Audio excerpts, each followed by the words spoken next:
Just enjoying that new intro there. What's going on? It's WinnerStaysOn Sessions coming to you live from the internet, I guess. The internet? That's right, isn't it? Myself, Logan Salmer, and Jammers tonight. What's going on, Logan? How's your week been? You've been staying indoors, I hope. Yeah. Only to go outside doing some shopping, and that has been absolute hell, unless you go really early in the morning. But yeah, other than that, just been chilling, playing some games, I suppose. Can't even go early in the morning where I live because the early morning sessions are specially set aside for the old folks, as they should be. Fair enough. But yeah, I don't know anyone else, but I've kind of got into this thing now where, like, going to Sainsbury's to do my weekly shop is like my night out. Right? Is it boiled down to that now? It's like the only time I get to spend out of my house that's longer than like 20 minutes. Right. And is also like I see other human beings, because like I go out for runs and stuff and I'm on my own, completely isolated. Or I might go out on a bike ride, again, I'm completely isolated. But it's the only time when I get to go out and be near other human beings, obviously still keeping a distance, but like, so it feels like a night out for me. I don't know if anyone else, if I'm completely on my own. I think that's just you, you know. I was listening, it's like, why do you think getting food is a night out? I'm not going to lie. Last week, before I went out on my shop, I was looking at the clothes on my bed, like, does that go?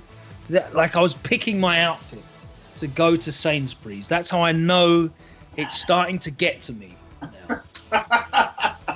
What, no one can see your amazing jumpers, your amazing cakes? No one can see it now? Someone has to. And just you people at home is not enough.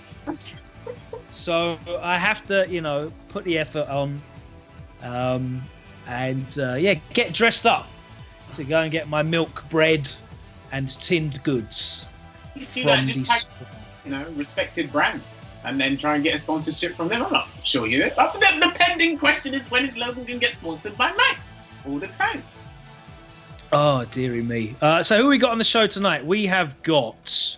where's my list? I believe it's Packz. Yes, Packz making a return after getting shagged last week. Yeah. At the back of the line. We've got Jester Power making a return as well.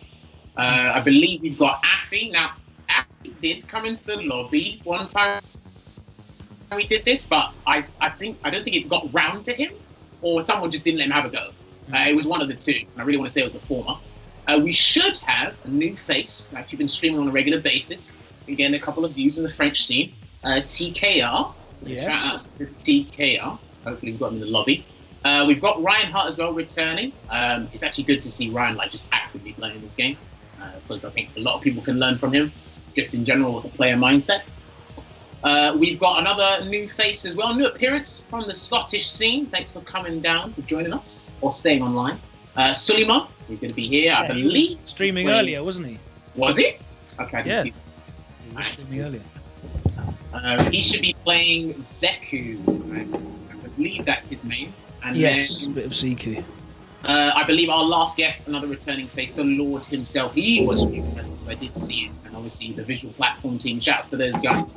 As always for the stream solutions, Problem X should be here playing some games with everybody. We're kids. Hopefully we get some Honda, like some more Honda. That's always fun. But yeah, we've got a nice variety of players. As I said, TKR making his debut on the show. One of the cool things, isn't it, about doing it online? We're trying to look at the upsides, making the most of it. That we're able to get players on that obviously are not able to travel down to Hammersmith on a Tuesday night. So now we're inviting people in, and we're going to kick off with Jester and TKR, it looks like.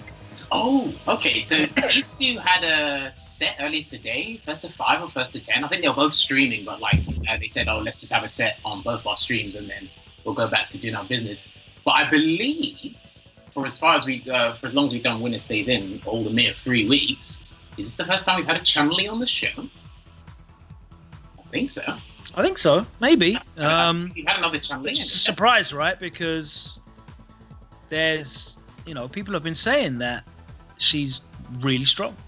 And TKR is not even like someone who hasn't been using Chun-Li. He started out with Chun-Li in the first place. So, you know, definitely saw a couple of people picking her up. Fujimura is probably the most famous example of someone giving Chun-Li a go this season. But yeah, not a lot really that I've noticed anyway. I don't know if you've noticed more. There's so much stuff going online. It's really difficult to keep track of it. Like okay, it wasn't me then. It wasn't just me. It's hard. It's like it's double the amount of work because obviously the widespread is insane, and it's like there's more people that I'm pretty sure Logan can vouch for this as well.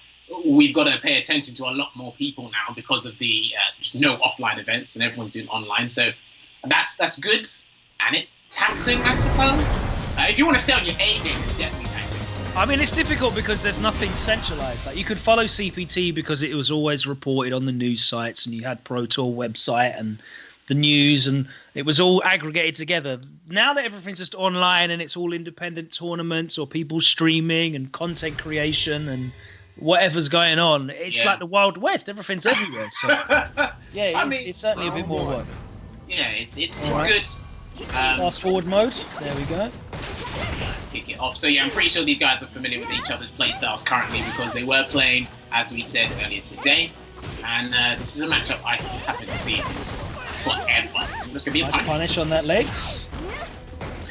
So yeah, both these characters are in a solid place this season. I believe that's a general consensus. Execution error there from Jester. Looking too good. So. But some people say Chun-Li is in their top 5, but I'd put it in the top 10 for me. Very few people, Problem X as well. I would say Vega, possibly top 10 character. The amount of tricks he's got this season and his damage output always high. Yeah, that V-Skill 2 definitely gives him a lot more options in terms of defense in like strings specifically. And yeah, I think Chun-Li's vastly improved in terms of the kind of additional hit stun that she's got on her legs, on her crouch and medium kick, but also the reliability of her Oki as well. So she now gets way more reliable Oki. She's got great poke still. All the stuff that used to make her strong, she's still got. And of course, safe legs. Oh, the backdash! You know, that was actually a very gutsy read there from TKR, but I can feel he sensed it from Jester. Jester could have played it safe with the stand like hit crouch jab combo. As he said, man, it's one of those ones where they played a long set earlier today. So. Yeah. So it's actually probably in that retrospect, it's better that they've done that situation now. All right. So he gets the jab, didn't get the follow-up though, but I don't think he believed he was going to get that counter hit there, Jester pal. TKL's got CA, so Jester's got to be careful with Busted Claw. Ooh! Okay. That's definitely the sign of a Chun-Li main when they fling out back fist, 5 active frames. It's actually a very good counter poke in the neutral with that priority system, so. Okay.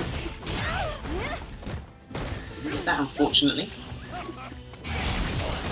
Alright, he's going to activate the Rose +2 situation. He got the delayed light kick there. Jester, he might have been waiting for an EX spin bird kick from TKR. He definitely knows he's used to doing that. And he goes for the side switch is fast as well! Robbery! So I think TKR was actually setting up the unblockable, but Jester tried to find a way to avoid it. I'm not sure if he tries to wake up EX Crimson Terror for the British airborne, right? So I'm not sure what happened there. Like he was trying to jump out, but he got clipped and was airborne and was juggled. So and then he got air reset. Yeah. And everything was going on. That was nice. You're seeing the buff there to the air rose as well, which Jester's been rinsing the hell out of. That plus situation in the corner is really, really strong for Vega. I mean, because with the command grab, and it will side top anyway, so put them back in the corner if they land that, and then you just don't want to deal with the whole combo and deal with another mix-up after that, I suppose. So. Yeah, nice big punish there from Jester, trying to get the most of it. The corner carries there. This time he doesn't make the executional error. Do a random roll on block. Nice counter hit conversion. Stuff. That's essential as a Chun-Li player. You need to get that down. And that is essential as a Vega player. Always ready, and Jester's really good for it. That EX roll through sort of predictable fireball cancel strings. Nice spacing on that V-Skill too, but not good enough that time. Right, there you go against the tick throw. Dashes up. No challenge there from Jester. Probably was waiting for the stand. Hard flashing dead. Damn, that did chunks. One of the things that people say about Chun-Li is, yeah, she's got, you know, all of these tools now. She's got bust, but she's not really a massive V-trigger damage cat. Well, she does all right damage. Nah, VT2, it's all there. Like, V-Trigger 1's solid and it's got its combos and like decent damage output, but V-Trigger 2, that's where the real damage lies. People should be surprised. When Chun-Li has 1 bar, she can do an absurd amount of damage. Depends on the situation though. Oh, okay. That's the crouching melee punch anti-air there. You can punish landing frames on people's jumps. Sakanoko was doing that in Season 1. It's all the way back to then. It's like shades of Rose anti-air slide. Barcelona's out. I had to do a late anti-air, but didn't turn around in time. Yeah, Chun-Li's anti-airs are not... They're okay, but they're just not great. Especially for situations where we're trying to challenge aerial move like Barcelona, so you had to opt for the air-to-air instead. Yeah, okay, there we go.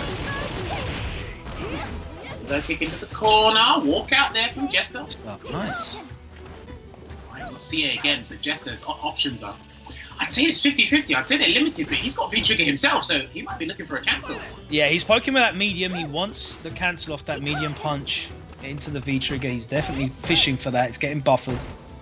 But you have to respect Chun-Li as well. She's got... Oh! Almost got punched. I think TKR should opt for a throw because Jester's looking, like Logan said, Jester's looking for the activations. I think he should opt for a little bit of throws, you know? Oh, tried. Little shimmy there. He's anticipating a Kikoken to no avail though. And the check. This is big. He's dead. Yeah, right, Barcelona, he's dead. Oh no, he's not. What was this? Yeah, he can just take a throw. He's just going to down back. Yeah. I actually thought he was dead. That was from a counter hit jab as well. Maybe if he didn't do the 3rd jab, it probably would have killed the Izuna drop. But no, he played it safe there with full combo. Yes, these are first to 2s. What we've been doing on WinnerStaysOn is first to 2s, because we've got the waiting room. So. Yeah, normally on a Tuesday night we'll have the green room, which will have a bunch of extra setups for the players to hang out in and play extra. But tonight, 7 players crammed into the lobby. They could be doing other things with their evening, so we'd rather make sure they play as much as possible. So first to 2 only tonight. And we've had some pretty interesting win streaks as well. 2 people so far have managed to hit with 10 win streaks. Yeah. Jester being the first of them, I think. Bolt Strike and Bristol. Oh, yes, sorry. All these Maker players are the same to me. Okay. Right, into the Sky High Claw. No punish there. That is so awkward to punish, because I believe it is minus double digit. That one we can punish, yeah. That one for sure. Again, what is Jester doing? I think he's just trying to raw jump out. I think so, what it is. And that's happened twice now. Yeah, it happened in exactly the same situation. TKR takes the first set of the night, 2-0. Nice! Showcasing some of that strength that we know Chun-Li has this season. So, like, let me just ask you, put you on the spot, right? Where would you place Chun-Li? Because like we said, the consensus she's in a solid place, but I want to know, where does Logan Sama put Chun-Li? I think putting together tier lists and stuff is kind of... It's really difficult to do, right? Because we don't have enough real evidence, and everything's going to be based on online stuff as well, which, yeah. Let's be honest, online is a different game. Oh, yeah. It's a different game. So, you know, Chun-Li with a 15-frame dash or whatever it is and all that stuff, incredible spacing. She's really strong. She's got really good Oki. She's definitely up there. I think you'd see her... She's in that top 10 argument. Yeah. But yeah, I just don't feel like she has that kind of... When things are not going your way, I can just activate and rob you element that maybe some of the real very best characters have. And her wealth of tools, whilst is definitely up there, like she's not Rashid. You know what I mean? Yeah. Who basically has no gaps in his game. Right. Let me leave the question open for the chat as well. Where would you place Chun-Li this season, in your own personal opinion? As you guys answer, you've got Problem X stepping up, got to fit TKR. Matchup conversation. Yeah, we haven't seen Problem play Bison on the show, I think, since we've gone online. No, it's been a mixture of Honda, and Abby. He's actually been trying out a boxer recently and a bit of Nash. So it's good that he's branching out, trying out a lot more characters, help develop. He's already sharp understanding of the game, so knowledgeable Problem is a very scary problem. It's the crush counter, standing hard kick. I don't know why he didn't go for heavy legs there. Maybe it might have been too slow for the follow-up there. Probably the optimal combo from max distance for Chun-Li. Yeah, that one wasn't spaced to be plus. Yeah. Okay, wake up buttons there from Problem. Doesn't combo anymore, unfortunately, and he gets the slide. Hoping that TKR would block it, but he didn't. Maybe TKR done that intentionally. Wow! That was nice. No EX legs for you allowed. Bang! And the thing is, at that range, it's actually a legitimate option to throw out. 5 frame start off, definitely going to catch you off guard, will get the knockdown. It's like, after Kikoken or certain challenges, the buttons are pressed in the neutral. It's just out there. We saw it in Season 1 quite a bit. Right, this guy just in their spacing. Very aware of what buttons to look out for here. Nice whip punish again. Backdash from TKR trying to bait Problem into doing a throw, but no dice. I don't think he's gone for his throw enough for him to fall for the air leg situation. Getting substantial life lead here for Problem X. Got that 1 bar on deck as well, just in case he needs it for maybe EX knee press. Maybe even a Psycho Blast. Oh, no, there's a conversion. Very nice from Problem, looking really, really confident and comfortable. Yeah, man, I can imagine, like, because obviously he's one of the world's best players, so him playing the game continuously on a daily basis, right? It's like, it's something that players have got to do. Hours and hours and hours of gameplay. He's always popping up asking if people want games. He's streaming pretty much every day for hours as well. I mean, we already know how many games he's played online. I remember seeing him putting the stats up, and he was well up there in terms of number of games played. He really works hard, and a lot of them, you know, if he was actually playing these games in ranked rather than Battle Lounge, he would be well up there in terms of, like... Oh, yeah. Only recently qualified in Warlord, but again, he's playing the best players that he can get access to in long sets in Battle Lounge, rather than just on this rank grind. So. Yeah, just trying to just run through people, and that's excluding his offline games as well, actually. So yeah. He's had over 100,000 games online, so dedication. That was the old stat as well. Oh, yeah. Dashes underneath and blocks. I feel that TKR's found it just a little bit hard to open up Problem X. In the last game, he's made a few aggressive adjustments this game here. It's legs at that range. And that's the thing, right? That really is one of the things that sets Problem X's Bison away from other players. It's really easy to just run his set play offense. It's not very difficult. You've got a lot of options yourself. You're always at plus frame, so you can just cycle through the setup, cycle through the frame traps and the spacing. It's the defense that sets the Bison players apart. And you can really see that. Alright, good for the throw break there. That's pretty audacious from TKR. He's probably going to be looking for just to block this out. Good block. That looked like a last minute cross up there. Problem tried to do a last minute cross up. And there's the activation. TKR can make something happen. He might have to throw a Problem. Damn, just wake up, light kick. Right. Yeah, well, I respect it. It's like, you've got to test the players, see if they know their meters, if they're ready. And TKR might be like 1 frame off, maybe. That's why the wake up. Disrupts the Psycho Axe, takes him to the corner. Okay. Catches the backdash. Again, stay there. Poking away, more plus frames. Gives it up though. Oh! He tried to do air legs again, but got the execution error and has put him in a very perilous situation here. This might be his downfall if he's not careful. Trying to fight his way out. Ooh! That worked out. Too far away to get a full punish on that whiff EX scissors. There's the Psycho Crusher. Just trying to poke with the forward medium punch. EX Kikoken gets the confirm into spinning bird kick. Are you through this time? Yes, you do. That's what I was talking about before. He might need to opt for this a little bit more. As we said, Problem X, that wake up light kick, not quite believing in TKR's pressure.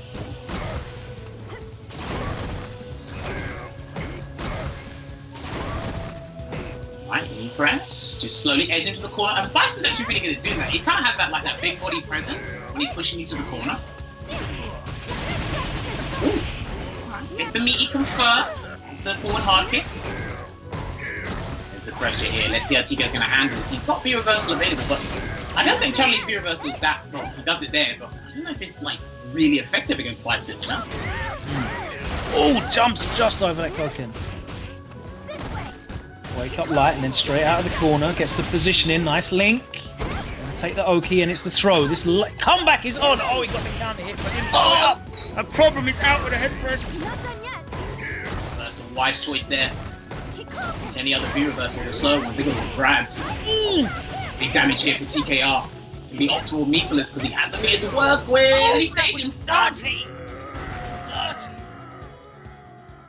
Definitely got hit by that as well. I believe the when you do the V skill into the medium kick, it crosses up and then she'll stay in front. I think that's been a thing since season 1. I think so. A lot of the stuff that like you see TKR doing, it's actually been around for quite some time, to be honest with you. Despite the character.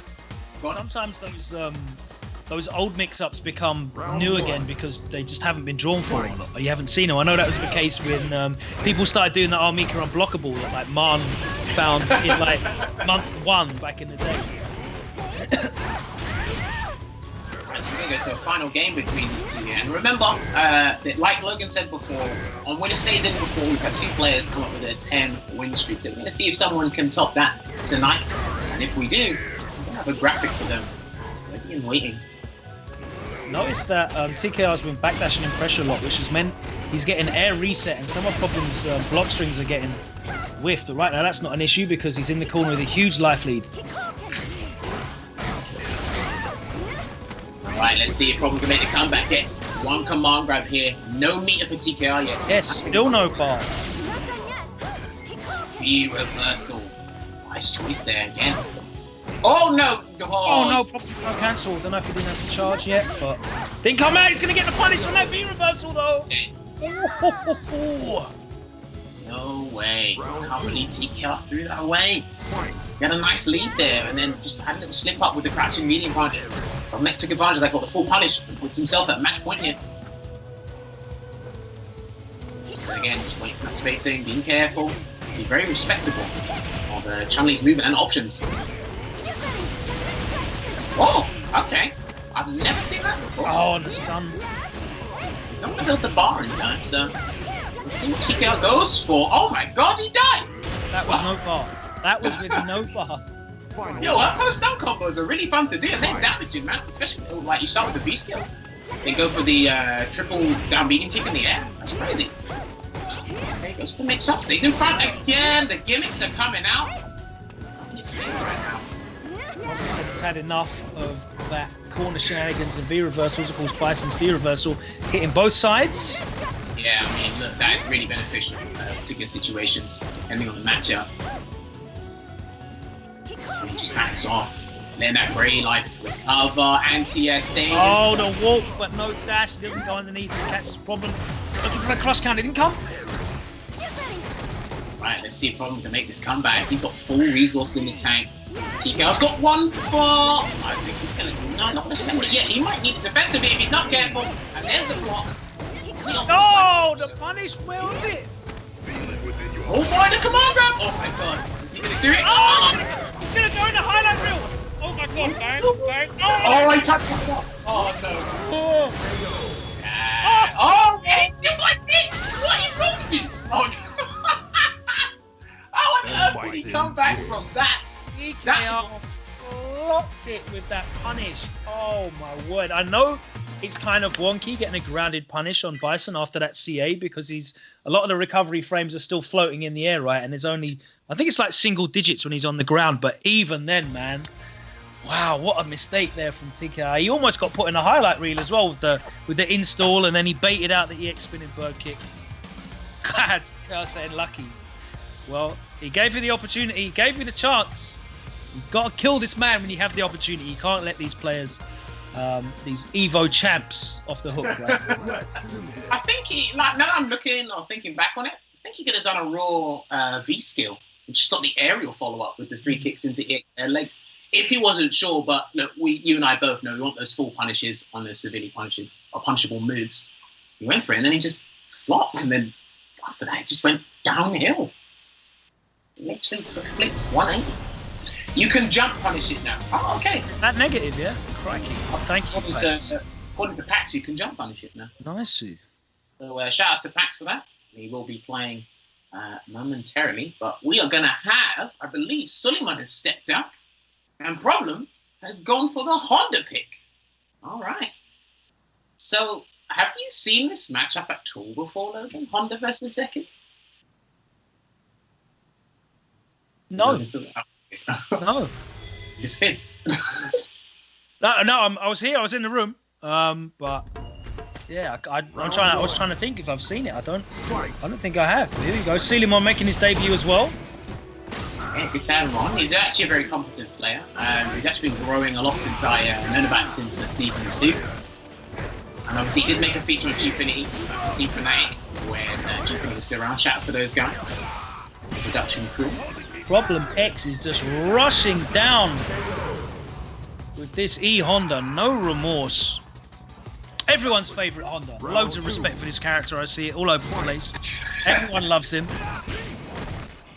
I mean, he is by no means a bad character. I think his biggest weaknesses for me are parries and a solid fire game.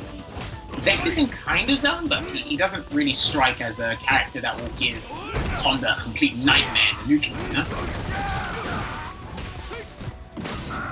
V reversals, good break.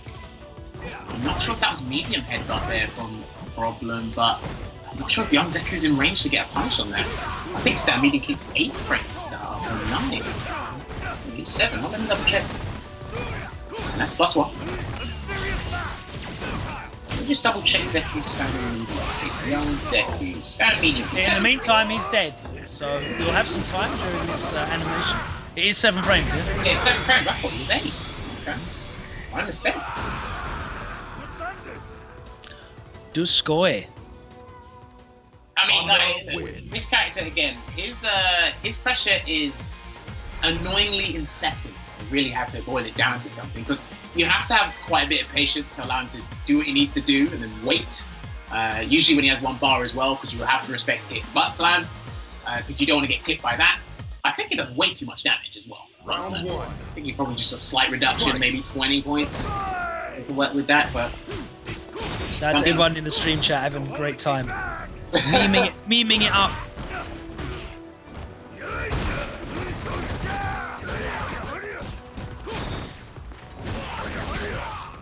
Alright. So Suleiman's trapped in the corner right now. Pressure, like I said, be very patient with this. Into the headbutt once again. There you go. Can I hit crouching medium punch? Now that's actually a wise choice. Sometimes you should try to take advantage of the negative frames on certain moves. It can be difficult to punish. And I have said this before. Honda players, not in particular Problem X, but Honda players do like to steal frames in quite a few situations. So just let them know that they can't be stealing. You've got to allow you to have your turn, unless they want to really throw out the audacious EX headbutt. Okay, more ground. And he's another one. He's not stunned yet. So this has got to do something. Otherwise, yeah, he's going to be... Oh, the reads. Reads on the jump. I'm not sure if that was going to be a raw jump back or a wall jump. It's most likely going to be a wall jump. But... That was the first game. Yeah. That was the first game. No, that was the second game, bro. That was it. Oh, was that the second game? Oh, Lord, I thought it was the first. Oh, blinked and missed it. I definitely blinked and missed it. See, this is why you can't blink at Street Fighter 5. This is what I actually thought that was the first game. Lord jeez. Oh man. He ran through him. I'm trying to grow my hair out like young Zeku. I don't know if anyone's noticed. I'm trying to get that young Zeku kind of thing going on. I mean, ready for the Pro Tour. If you can do the whole ninja pose while you're at it, so we can get old Logan and just switch between. You can do it between commentary shifts. You know, top 16, shift over, top 8, get the 2 styles. Always young Logan, never old Logan. Alright. Every morning I wake up and backdash and then I'm ready to go.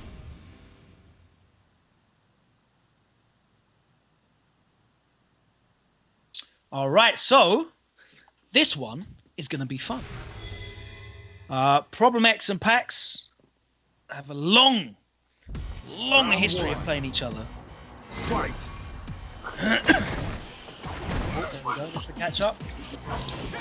And there we go. Alright, so V-Skill 2 makes this matchup very interesting because Bison's block strings become predictable, and Cody can actually V-Skill through them if he makes a hard read. Sure. Big jump in. Wasn't there in time with the anti-air.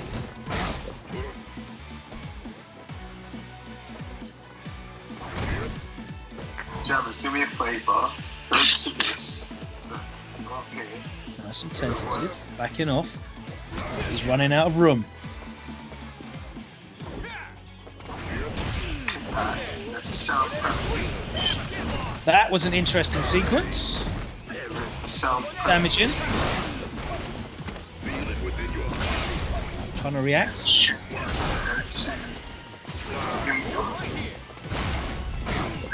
Oh, the conversion was gassed! Damn! Problem Packz with these installs.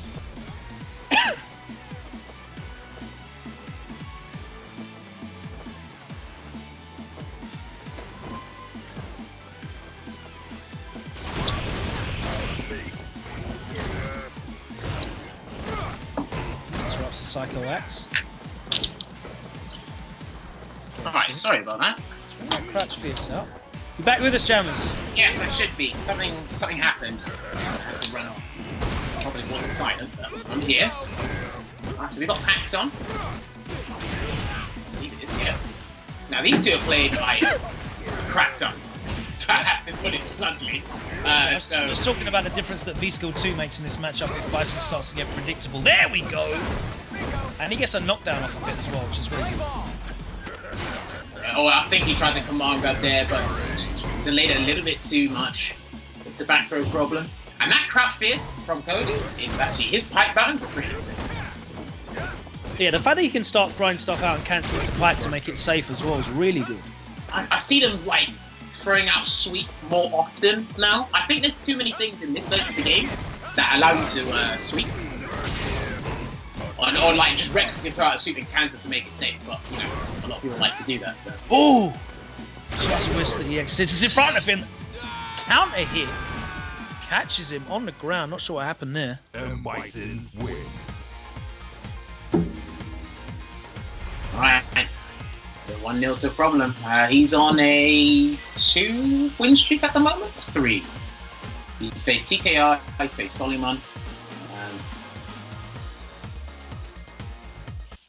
Wow. So let's see. Oh, something gone wrong with my mic again. I think it's something's wrong with my mic again.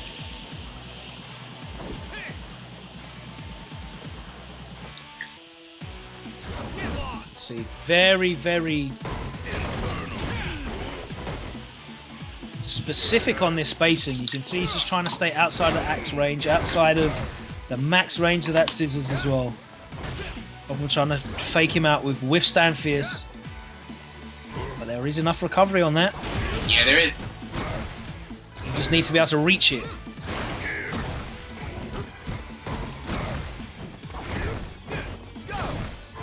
Right, pressure being applied. Let's see how Packz is going to try and escape the corner here. He's got one bar, and I don't think he wants to like forcefully throw out a move. Yep, he gets the jab. Oh, it was a level 2 as well. Yeah. Got that wall bounce. He still looks gassed when I see it. Yeah, I don't see it too often. It's like I just see the immediate door. Uh-oh!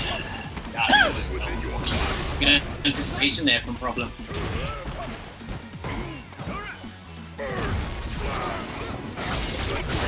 Okay, he tried to sway. He tried to do the crime sway, but he done it too early there. Definitely trying to avoid the Psycho Boss somehow. And probably just commit to the attack afterwards, but too early. That was unfortunate there for Packz. There's a tornado sweep. I think curly players should use that a little bit more, just for in terms of an approach, because people do expect, despite it being like insanely quick, people still expect the example to come through. That can be an easy check, but tornado sweep, slow, 3 hits of durability, 2 hitting moves. I think he's got his perks as a fireball in terms of approach. So.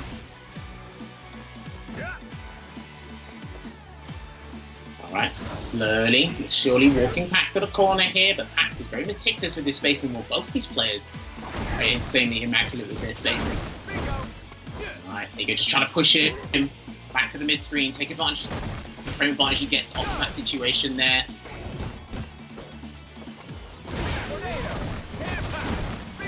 Alright, here we go. Stand hard kick. And I've seen Cody players like do that a little bit often as well, actually. They do like a max distance stand medium kick, and then they just do the stand hard kick afterwards. Just in case you try to challenge because of range. So. What is that? Plus what on block? 3? What, the Zonk Knuckle? No, the medium kick. Yeah, plus 3. Oh, that was a nice punch. Oh, that little stagger.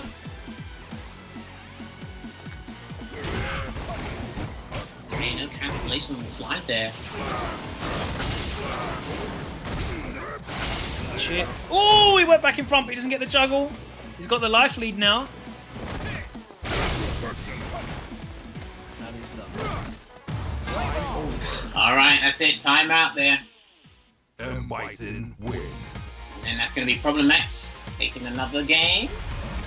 Enemies are running through here. Are we going to see him just easily get that 10p and overtake our previous 2? So that's 3 now, right? I believe that's 3, yeah. I mean, TKR. We know he can do it. We know it's possible for him to do it. He's playing serious teams as well. With this M Bison pick and the Honda versus Zeku pick, which had looked kind of difficult for Zeku in terms of the neutral as well. Zeku doesn't have a great aerial approach either, so I guess that's quite comfortable to play on the ground. And yeah, it'd be cool to see another 10 win streak, because every time a player gets a 10 win streak, I have to order the net play t-shirt, send it to them. So I've got them on order right now. So it's Jester and Broski. There you go. They're the 2. Got those on order, so when they arrive, we'll be sending... Sorry, Bolt Strike! I keep forgetting it. Well, I need to send Jester one as well anyway. That's why I keep saying it, because I know for some reason I have to send Jester a t-shirt, and I can't remember what it is for. Okay. Right, so yeah, on your screen, you see the graphic. We're going to probably be adding another character to that real soon. And Ryan has entered the fray. Problem X. Wow. Ryan Hart will be going at it. Yeah, Problems on 3. Round 1.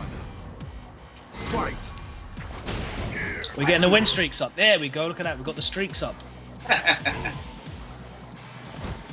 So yeah, Bison versus Urian.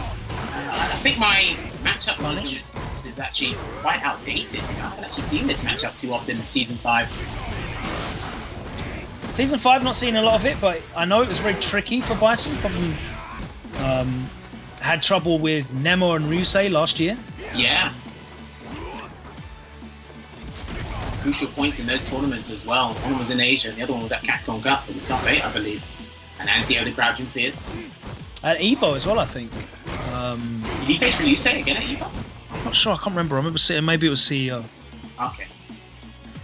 They all blurs into one, travelling to these Americas and being in weird places. It's just, I just remember Urian's knee dropping across the screen and dashing and pressing heavy punch all over the place.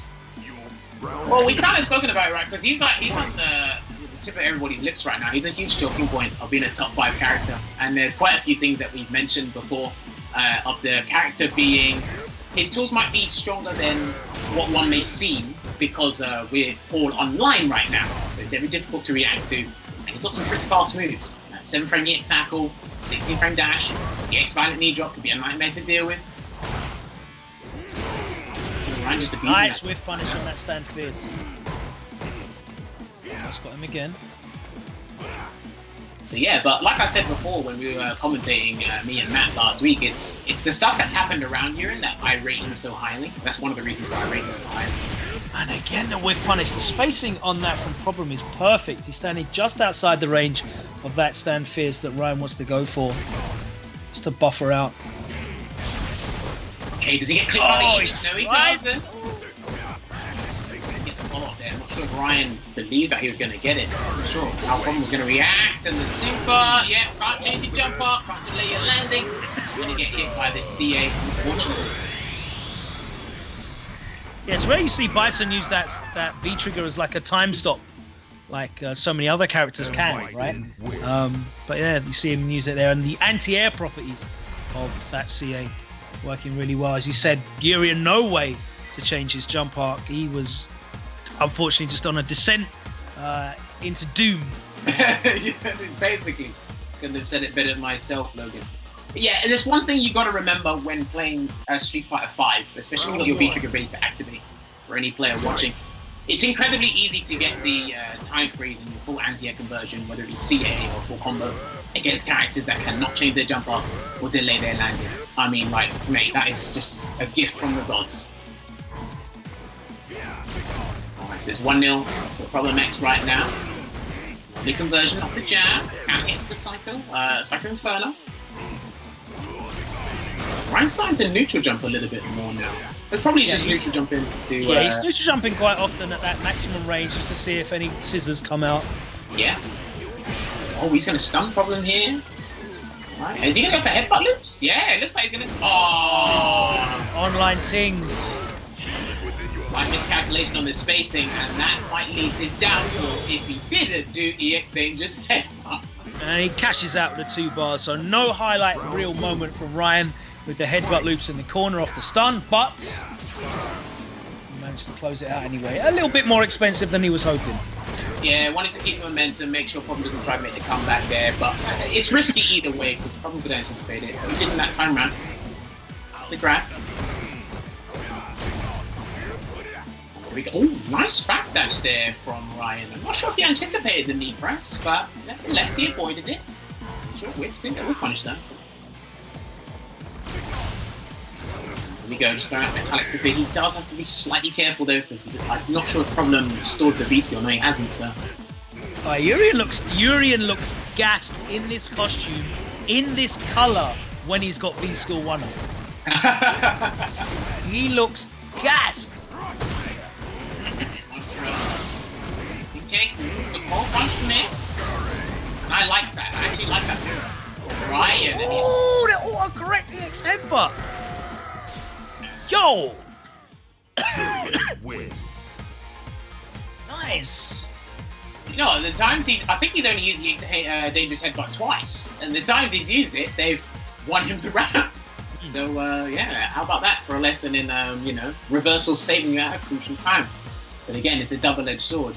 Crucial time to win the round, but it could also be the start of your opponent's momentum. Yeah, I mean, you don't want to live and die by making those kind of hard reads in those situations, right? But great stuff, though, from Ryan. Yeah, I don't know if it's going to be a one-hit wonder there. Hopefully he doesn't have to resort to that this game here. But we'll see how Problem X adapts. If there's anyone that's good at adaptation. Uh-oh!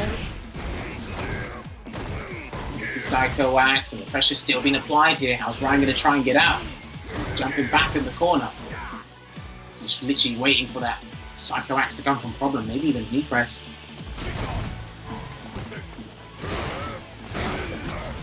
Anti-air. Backing off. He's got ooh, damn! He was still recovering from the V-Skill 1 there. Otherwise, he could have got a fat punish on that crouching hard kick from Bison. Yeah, Problem's been looking for that V-Skill 1 and trying to punish with the slide a couple of times in this set already. Yeah, because he'll get a crush match. Yeah. And you can see where Ryan's standing. He's waiting for like a crouching hard kick again or something, but Problem stored the V-Skill now. See, he's gonna go for it again. Ryan's waiting. Yeah, activation. He's trying to force him to do the slide activate now, Ryan. He takes the initiative himself! Nice, the hard read on that V reversal. What a conversion off of that armored knee. That would be insane. Oh, just with the knee drop. Okay, he's out. Yeah, it was wise for us not to try and challenge there.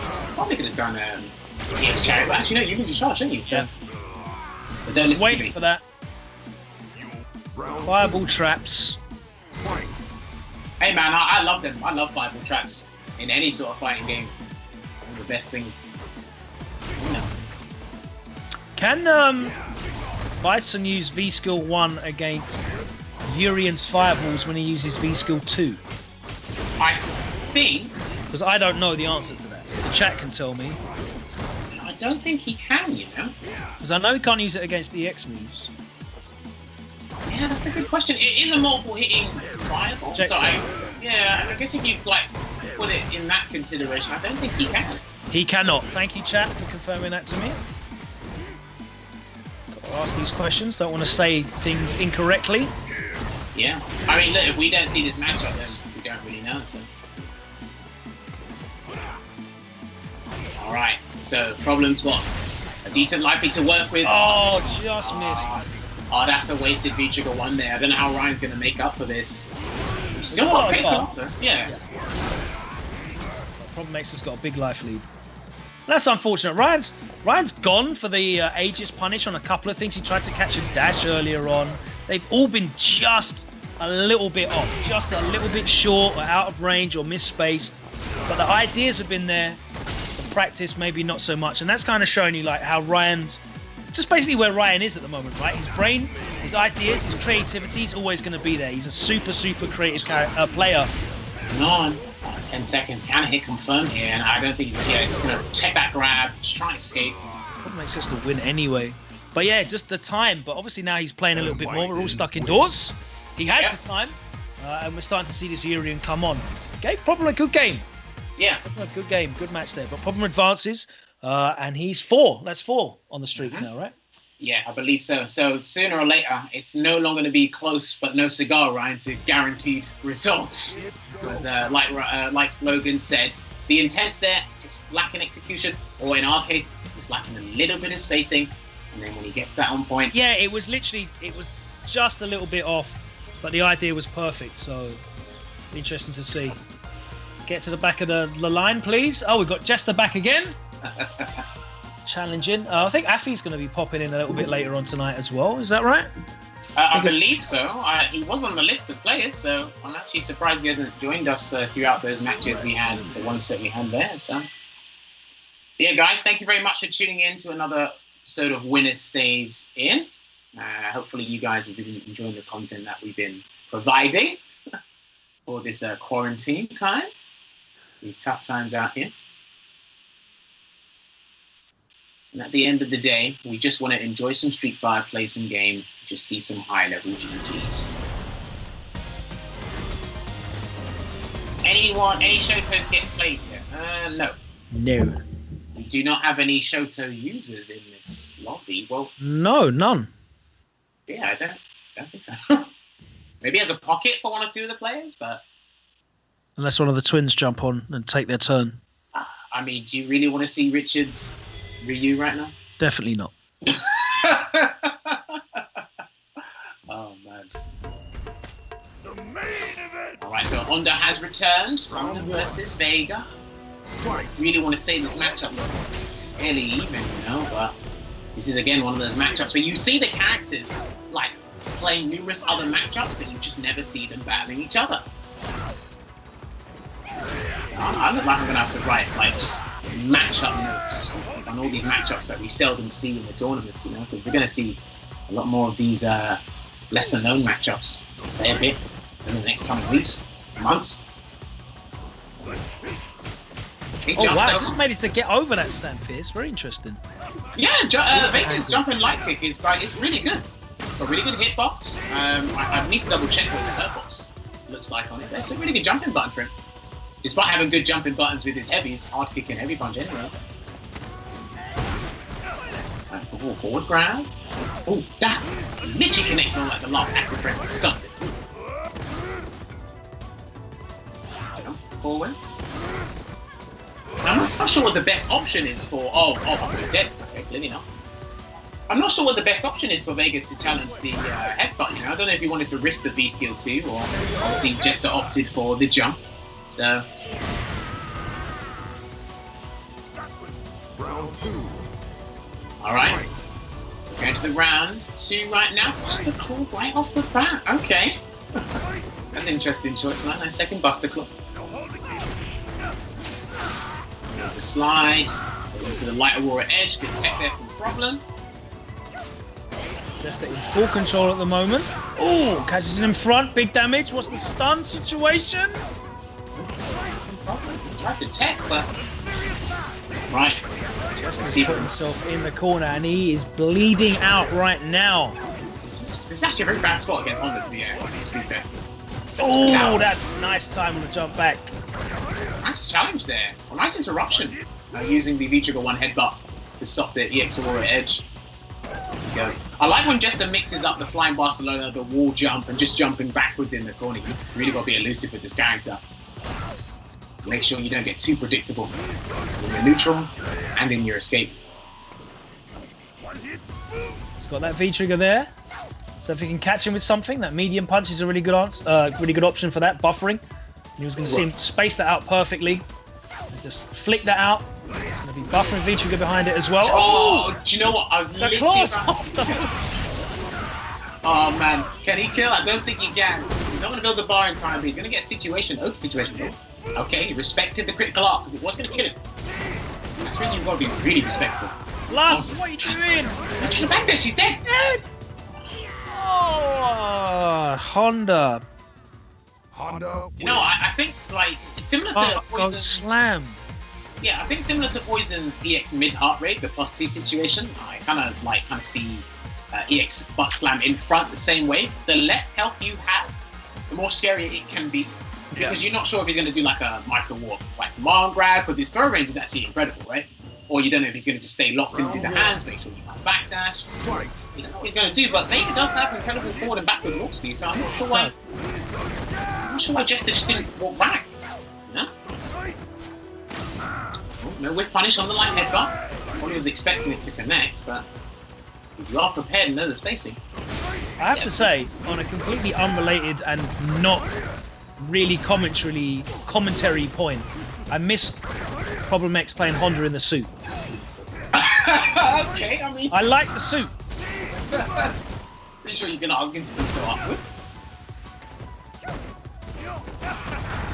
The only issue is because when he does the forward throw, I have to look at his butt cheeks in this costume. Is that what's throwing you off? No, but I did actually like the suit as well. I have to say. Man, it's a good costume. I kind of like what they done with his nostalgia costume, the colours anyway. Alright, Jester just looking for a means to come back right now. It's going to be insanely difficult, and he just don't try to make this. I'm not sure if Problem thought he already had the V skill 2 ready and stored, but Problem working on getting that 5 win streak here. Crush counter off the forward HK. Who's behind this time? Oh boy, he's stunned. Oh my god, he's stunned. He's not dead. He's got the bar. He might deal with the throw. Oh, okay. That was close to dead. Yeah, it's very close to dead. Oh, it was perfect anyway. Damn, that was rough. That last round was actually rough. You know, when this guy gets going and you sit there and just watch him, like, just run his pressure. Problem's 2 sets with Honda have been rapid. It's mad. It's insane. Now it's like look, guys up. It's a combination of him being such a brilliant player, very diligent player, as well as people just not ready for his Honda. I mean, some people have like a basic understanding of the character, but his philosophy and his enjoyment. He's a really by the numbers Honda, right? He plays Honda in a similar way that he plays Bison. It's a lot of auto spacings, a lot of plus frames and frame traps, and making the most of the tools, the limited tool set that he has, and then throwing a little bit of nonsense in there as well. The butt stats, mix-ups, the V-trigger stuff with the armor. It's kind of like a mold between the Abigail V-trigger 2 stuff and the Bison block strings and chip stuff, merged together. So TKR's back in anyway. Makes sense there. So yeah, it's a good rotation. Hasn't used Abigail yet. Only Bison and Honda so far. Maybe I guess the roster of characters he's up against, it just might be hard for them. Like you said, their pressure's pretty annoying, pretty relentless. You've got to respect it for the most part, in different ways, of course. But plus frames are plus frames at the end of the day. What's the exact number? Right.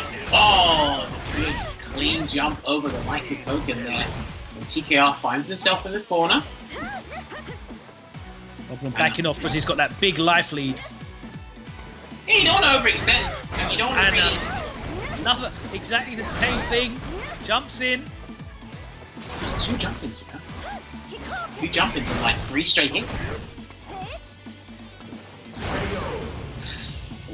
TKR not having any luck on the ground at all. Well, this is it. You're forced to play jump and take the aerial approach, right? But because Chun-Li's jump is slow, I think it makes crouching hard punch like a better choice than anti-air. Yes. Yeah.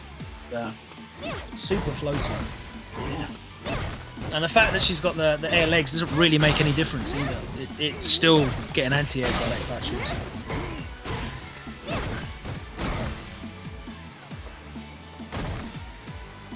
Alright, just trying to throw out that standing hard punch with malicious intent. And again, that button's gone through its ups and downs, as high as and lows, but it's still a very good button at the end of the day there, Chun-Li's standing hard punch. Yeah, still wake up in a cold sweat remembering that from Season 1. When it had less recovery than some medium buttons. Yeah. She could whiff that and still anti-air you with light kick in Season 1, which is ridiculous. But I mean, it's an essential part of her toolset. She needs it. Like, obviously, mixing in with good spacing, good walk speed. It's one of her go-to. And pressing those only 2 buttons. I remember Season 1 as well. I remember Season 1. Alright, blocks that. Yeah. No. Yeah, there was no way you could mess up that time. Oh, my God. That's respectable. I don't know. I guess punishing certain critical arts under certain situations is a bit weird. Like Akuma. Akuma I find awkward to punish as well as License. I'm sure you got the resources to do so. Alright.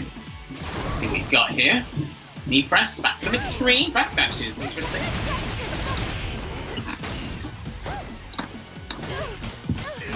Wow, that beat the anti-air clean. That was very clean. Alright. He has to deal with this mix-up here. He's gonna wait, he tried to dash! That's plus on block. Frame advantage. He's going all the plus frames Counter here. hits all over the place here for TKR. Nice, he anti-airs the attempt to get out.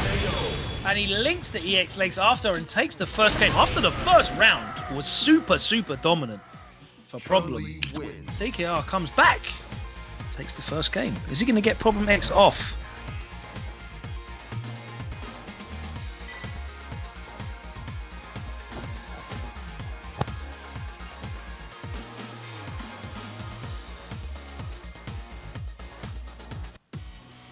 Round 1. Fight!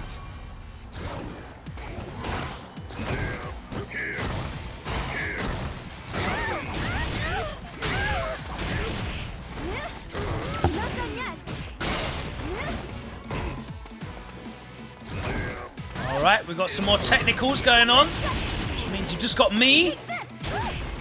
As TKR fights his way out of the corner. He's managed to make it out, but he doesn't get a punish. He lets off the EX spinning bird, counter hit into the V skill. What side's it going to be? Problem X doesn't want to miss the guess, so he uses the bar, gets out of there. The stun is starting to reduce. Slide into activation anyway, doesn't matter if it hits or blocks. Problem doesn't have that EX bar yet that he wants to be able to start his offense up from full screen.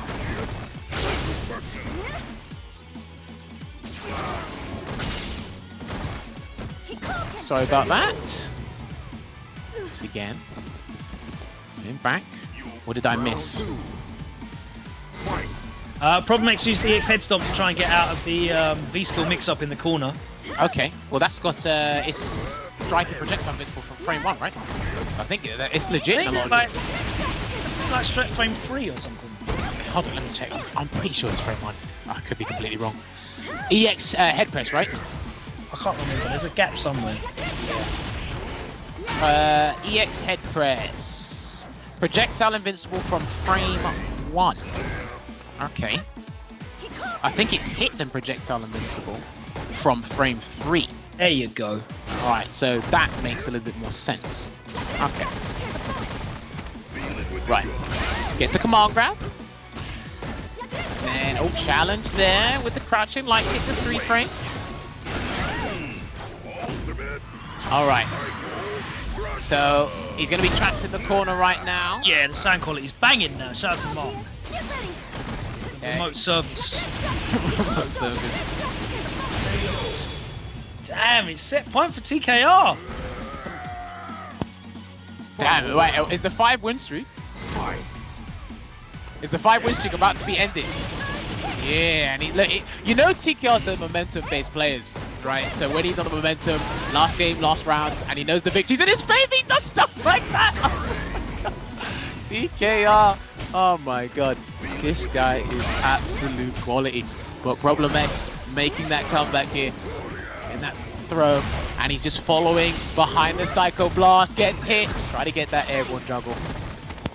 Get that impromptu follow up there, but no dice. Bad dash. Right. He's Kikosho. Can it? Oh, he might be done. Ooh, the kick. He pressed the button. TKR, you need to calm down. And Problem X is looking which side? The break. That's insane, the break. Yo, that throw probably would have killed him. Oh, no. And the tech again.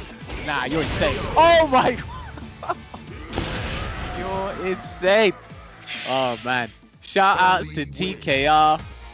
Taking over Problem X, ending that 5-win streak. He has to go to the back of the line and start again. I'm telling you, TKR is probably one of Europe's best momentum-based players. Yeah, he's like all confidence. And he'll pull out that upset every now and then. Like, famously, I had to take a bath, didn't I? Well, not a bath, a shower at the Gfinity Finals when I said there was no chance. There was no way that Vitality were going to beat the unstoppable Nordovins. But there we were after the finals, and I had to get soaked with the bottles of water, didn't I? Because you got your just TKR proved me wrong. I mean, like he'll show up when it matters, and I mean, you definitely know the confidence is there, and he can tell what's on the line when he brings out EX spinning bird kick when it's not on wake up. Usually on block, or when he's on the offense or something. But all right, so Suleiman's going to be back on, and apparently I sound a lot better now to people. Shout out to Visual great. Platform. Yeah, shout out to Visual Platform for sorting out the sound. We couldn't figure out. They couldn't figure out what it was, and they came over, and it was a very simple option. What was it? I want to know. Tell me in my ears.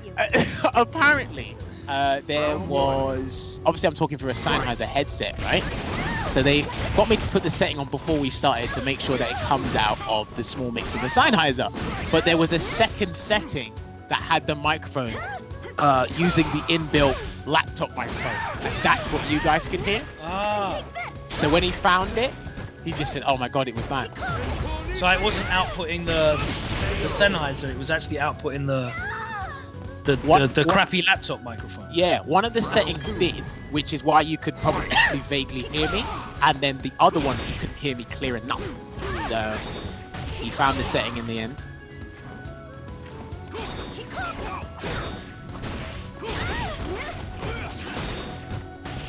Insane. Well, all's well that ends well. Well, let's see if TKR can actually get a streak up, or if Suleiman's going to stop that in its tracks early on. Okay, he backs off. A lot more people are anticipating TK. Oh, not like this. Safe jumps, yeah. Oh, can it hit? Confirm he didn't spend the 1 bar, and he's not dead. Okay. Cut buttons. Unlike that, just in case, respecting the reversal. Jam. We throw out Gram Cokers. Okay. Oh no. That was very messy. Oh dear. That was very messy, but I think TKR, benefit of the doubt, he wanted to do EX spinning bird kicks of a regular version. And Suleiman did anticipate that either way, got his punish. He was able to close out the round there. So Good stuff from Suleiman. yeah, I think like he's Zeku's in a really good place, right? I think Zeku's in a really good place this year. I had him in my top 5 anyway last season. You're noticing that most of the Zekus are just all the time using that V-Trigger 2 because the buffs are really significant and it gives young Zeku a reliable anti-air, but his conversions off that V-Trigger 2 are really good now as well. Damn! In the space of me saying those 3 sentences, we got the stun. Oh, not dead yet, and not enough durability. I don't know if TKR's going to amount this comeback here. I'm liking these jab checks. Okay, goes for the elbow. Lucian flip, elbow to the dome. Yeah, a lot of people would put Zeku in their top 10. Some people top 5. I don't think he's a top 3 character for me. I don't know, but like Logan said, we got quite a number of characters in a solid place this season, so it's very hard to kind of like rank them, shall we say, with not enough tournament results and whatnot, you know? Alright, tries to do the flip again, but back hard kick, very reliable, guaranteed answer against that. Oh, okay. He's probably waiting for the reversal. I don't think Suleymon had metering going, you know? But he's got it now. Wow. Challenge there. Didn't believe in Suleiman's pressure. More like Suleymon has to keep it frame tight. Yeah, man, what can you do? TKR is very good, or Chun-Li is very good at, like, you know, just mixing it up between staggered stand medium punches and regular throws. And remember, there's less pushback on her standing medium punch now, right? So that leaves her a little bit closer. She doesn't have to walk as far forward for the throw now. Nice. Backed off. He's been very respectful of TKR because of spinning bird kicks. But TKR lets them off in unorthodox situations. I'm not going to lie to you. Challenge again. Yeah, we've seen a lot of challenges here with the 3-frame buttons. I mean, might as well use it. Oh, tricky, but good block. And no, he didn't cancel the crouch medium kick. I'm not sure how hard or easy that is to hit confirm his crouch medium kick this season, and he's got him, he's dead. Yeah, it's pretty decent. It's pretty easy, I'm not going to lie. Okay. And TKR, unfortunately, 1 and off. I think one of the most annoyed people by that is going to be Problem X. Because he had his win streak stopped, and the guy lost straight away. Oh man! Like, it's fine if you break Problem's win streak, right, and go on a tear yourself. I'm sure he'll be cool with that. But come on, you can't beat the Lord's win streak and then just get one and done. But no, to be fair to Suleymon, I think one thing that TKR didn't respect was the raw V-Trigger 2 activation on the block stun. Because he was just cancelling into Kokoken, and he's like not respecting the gap, and it's like, look, Zeku can use his V-Trigger 2 now. And we were crying about this. We're not crying. We were literally pleading about this last season. Myself, Logan, other commentators, like, Zeku needs to do something after the V-Trigger 2. He can't just do it. Like, he needed something more. I wanted it to be CA, but they said, you know what?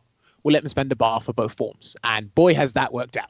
Yeah, he gets some incredible corner carry off that as well. I do have to point out as well, for both of those matches, Suleymon TKR and Problem X TKR, they are playing across the English Channel. TKR, of course, is in France. Not even in the close bit of France. He's in Lyon. He's not in Paris. So yeah, it was a cross-country match. So some of those guys might not be able to showcase themselves at their highest level. We have to take that into account because it is online and it is across continent. So I want to get that in there before we start going, oh, this guy lost to that guy. We're just hanging out, playing lobbies. It's a fun, chilled evening. We're staying in. It's Winner Stays In. It is an uncontrollable factor that we try to reduce the amount of severity the light can give us. But at the end of the day, we're still allowed to play games. All right, where's the rock? I actually didn't see where the rock went. Probably would have got hit by it. Didn't hit him, so that's going to be a big punish there for Packz. He's going to set up the rock again. Oh, there it was, but it didn't actually connect again. I wonder what setup that was. Never seen that Cody setup before. Oh, this old. V-Trigger 2. He's going to activate. No, okay. Didn't need. Someone ran up in your microphone there for a second. I don't know what happened. Yeah, literally all good though. We're back and clear again as we continue. We've got the Zeku theme playing as well. We're ready to chill out. All right, gets the crouch medium kick into EX Ram Koku, and then Packz fighting back with his Zonk Knuckle. Another jump there from Suleymon.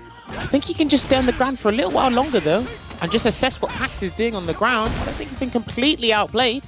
I know Packz has got, like, very good neutral as a player, but I just don't think Suleymon has tested him enough, No, he's buffering a bit too much. He's getting a bit too proactive and hoping for things to work. And the thing is, just mistimed that sweep. So that low forward. The thing with Packz as well, he is super patient. He's really observant. He is very aware of spacing as he gets hit by that roundhouse. And you're seeing the follow-ups there as well. The bar, guess for the round. Good block. And he was able to block that time? Damn. You see the hit confirmed. Okay. Suleymon getting one game on the board here. What a turnaround though, because as Logan was explaining something about, or just explained to us Packz as a player, his style in terms of the neutral, Suleymon was making that comeback. Yeah, he just clipped him on that Fierce. That Fierce came out and just clipped him. And then he got the V-Trigger activation, and we saw the follow-up. Big damage. Big stun. He wasn't able to get the stun immediately, but he was able to close it out with a low forward. Again, cancelled late cancelled in old. Don't agree with crouch medium kick into Gram Techie at all. That completely whiffed, and even if it was connected on block, I'm not sure if it's going to connect on the latter active frames or whatnot. Packz trying to use that V skill, getting hit for it, and that damage is piling up, but he uses the light kick. Ooh, there's the activation. Catches him trying to jump out perhaps. Regular throw, because if Suleymon jumps, he's going to get caught by the pipe. Oh, he's going to get big, meaty hits there after that activation. And he's done it again. Damn, all right. He really wants to use that V-trigger to let it fly. My goodness. Be careful here, the overhead, and another one. Oh, Packz tried to take the throw. Word. Because you don't know, he could have done the dash, stop, and grab. So that was like completely legit from Packz on defense. Damn, he's bringing out all the Zeku tricks today, Suleymon. Nice punish. Or just nice jab there. Lovely anti-air. Yeah, Cody's standing hard punch. Some really good anti-air, you know? Really good. Incredible. Alright, no anti-air there from Suleymon. Didn't even try to do Hazanta or anything. Just stood there. Took the block. Damn. He's been quite successful with these jump pins today. Oh.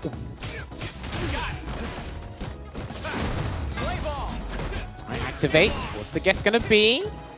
Alright. Just blocks it out this time. That could have been a command grab. That could have been nasty there for Suleymon. Now that fierce is just gonna come. Oh, he tries to punish it, but no. Oh, that was unfortunate there. Oh, that sucks. Now that really sucks there for Packz. They didn't get the normal. He wanted the normal to cancel into the ruffian kick. Yeah. Oh, I hate when that happens. That's really unfortunate. It's like, just can't help but just move on, you know? Because it's like, there's not much that could have been done there. But, you know, that was going to be a guaranteed punish. The normal came out, well, most likely a medium, because the ruffian was coming out afterwards, or maybe even a fierce. He looked close enough. But Suleymon stays on. Is that 2-win streak? I believe it's 2 right now. So yeah, that's 2. TKR on Packz. But yeah, like you said, he's a very proactive player, very aggressive. So we can see like the SF5 elements in his gameplay. But I'm just gonna put it out there. I know what that's code for. But it's if anyone says I can see the Street Fighter 5 elements in my gameplay, to me, that's fighting talk. But it's like you're going like for the gusto and being really aggressive right off the bat, right? And it's like, dude, you can assess what the other guy's gonna do to you. But it's worked out because Zeku's got a high damage output. It can be hard for quite a few players to keep up with him as a character. So yeah, you still know what you meant. Oh yeah, I can sit here explaining it all day, but everyone's got a little bit of SF5 in them. Don't get it twisted. And Hart's going through the character costume list here again. So we're on to Donovan now. Oh, what, Zeku versus Donovan, yeah? Yurian is no longer with us. Do you know what? I don't even know who Donovan is. I know it's a character from Vampire Soldier. I don't know anything about the character at all. What, lore-wise? That was a clean answer to the violent knee drop there. Oh, where are you going? Okay. I think Ryan tried to... It looked like Ryan tried to do a headbutt before opting for the violent knee drop option. He's stunned. Yeah, you get caught by this character twice, you're guessing for the round. Right, I like that mirror. Oh, that's unfortunate. Again, you're seeing Ryan like a couple of pixels off of these Aegis punishes. It was completely the right idea. Hang on, he might have made amends, Logan. Okay, he's not dead. Damn, that was a really good shout there from Ryan to spend the bar. But he's got to be careful.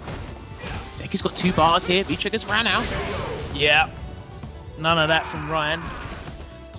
Will not be having any of that fake run-stop shenanigans. Punish, nice and patient. I mean, once you do get used to it, like especially if you've got like a 3-frame, it's much better with a 3-frame. You can easily check it.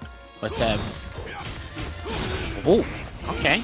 I thought he was going to run into that crouching medium punch from Yurian there, but he's very lucky.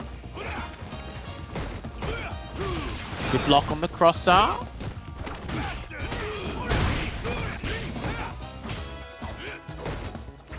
Right, and again, just exchanges of medium punches in the neutral. Jumping over that metallic sphere. Here we go. Okay, he backed off just in case Ryan was going to do a dangerous headbutt, but it comes when you least expect it. So let's see how Suleymon, he might opt for another jump, yeah, because he can get a jump combo to kill. Nice counter hit confirming. Crouching hard kick. Oh, get shimmied and get taken to the corner. The second mirror is going to come out shortly. Oh no. Oh, okay. I don't think Ryan wanted to do. Wow. Oh. Do you know how gassed that would have looked if that worked? Oh, shoulders through the metallic sphere as well. That would have been so sick if that conversion of the headbutt into the mirror and the crouch fist, that would have been so sick. Crouch fist, tackle, CA would have been close for the kill. Probably wouldn't have got it, but...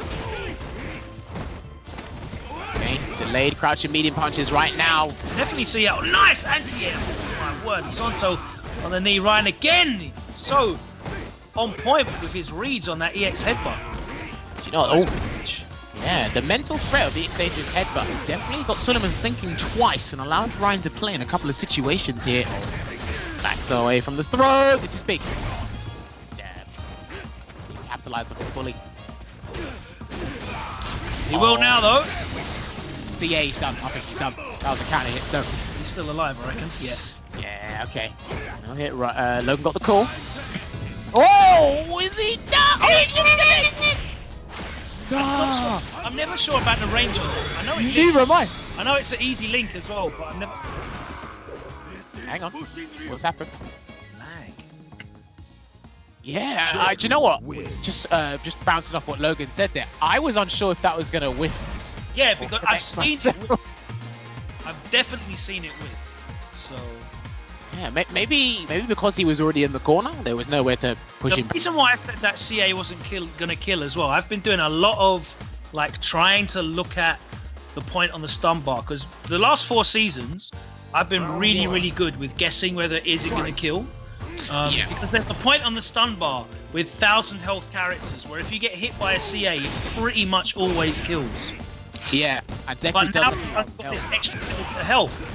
Yeah. It's throwing me off. Because it was Zeku, he has 1,000 vitality, his health didn't get changed, so it was a good call on your part for that specific situation. But yeah, with the character with 1025 and a little bit more, it's like, I'm not sure. I didn't mean in that situation, I just mean in general, it's been throwing me off, like... Oh, okay. Sure, as to what is going to kill and what isn't now. Ooh. Nice, and he gets a side switch, which again is really useful for him. Deku's got so many ways of side switching his way out of the corner, he can even do it off the jab. Yeah. Oh, trade! Oh, come on. Get your trade combos for Aegis down perfectly, dude. Oh my god, he got him with the overhead. Suleymon. He's caught not just Packz, but Ryan as well with that, and it's put him at set point here. The finest of CFN games right here. No one is really open.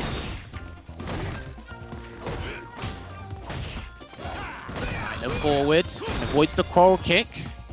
Again, he's been very mobile in the neutral here, Suleymon. Neutral jumping back, jumping forward.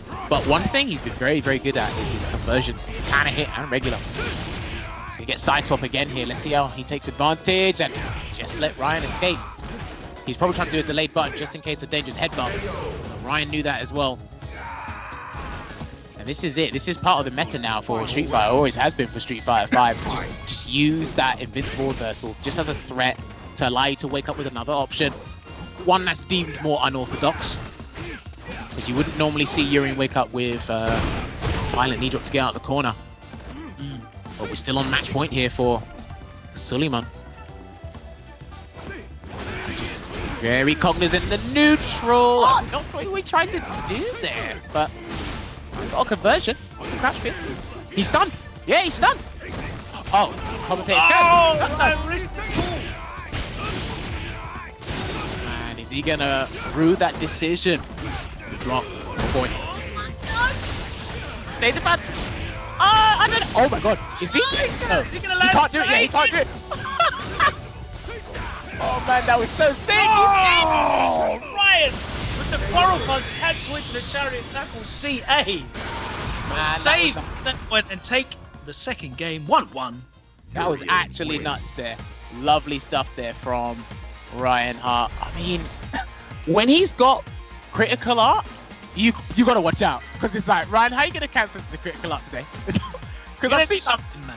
Yeah, he's done various clips of him just doing different conversions. Salt Mine League, he did crouching some. I think it was against the Ken or something. They did dash or run or something.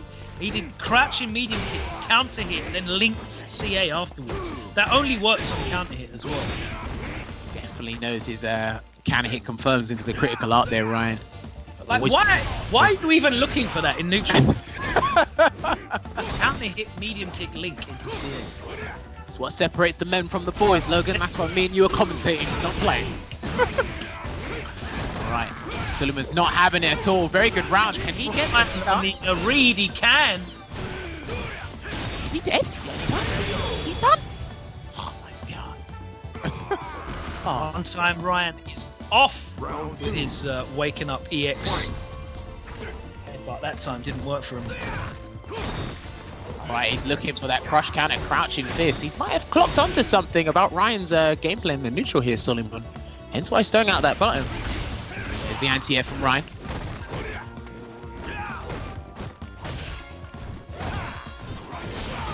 Somehow managed to just push Suleiman to the corner here. How's he going to escape? That's the real question. Okay, looking for that confirm. Yeah, looking for that hit confirm. It's the break. Oh, jump back roundhouse. Not sure if that's what Ryan wanted, but it worked out. He's got a healthy life. Can hit. Nice counter hit, and he gets the kill without spending any bar, which is a big deal. I was actually pretty surprised, to be honest, at that the chariot tackle kill. But hey, it was off a counter hit, heavy attack with the coral kit. Goes the heavy chariot. It's a match point for both players here. Nice. I don't know how easy that is to do. I can't do that. The coral punch into the tackle. I can't get the charge. I'm terrible. Yeah, charge characters are absolutely beyond me, so anything like that. Oh! He's gonna Have catch you got it. clips? He's gonna catch it. No! Just by the head! He's dead. By his shoelace, he avoided the CA and he's still alive. He's still got Aegis Reflector to work with here. The reversal. No, oh my god, he's got a Logan, he got a conversion. Oh my god, Logan. We might be seeing. We might be seeing. Has he got the bar? He's got one bar. He can do something dirty here if he's not careful. Oh! Oh! Oh! Oh, man. Oh my god, that was so tense. That was actually mad tense. That was insane. I'm having fun tonight. Again, I always have fun with these sets.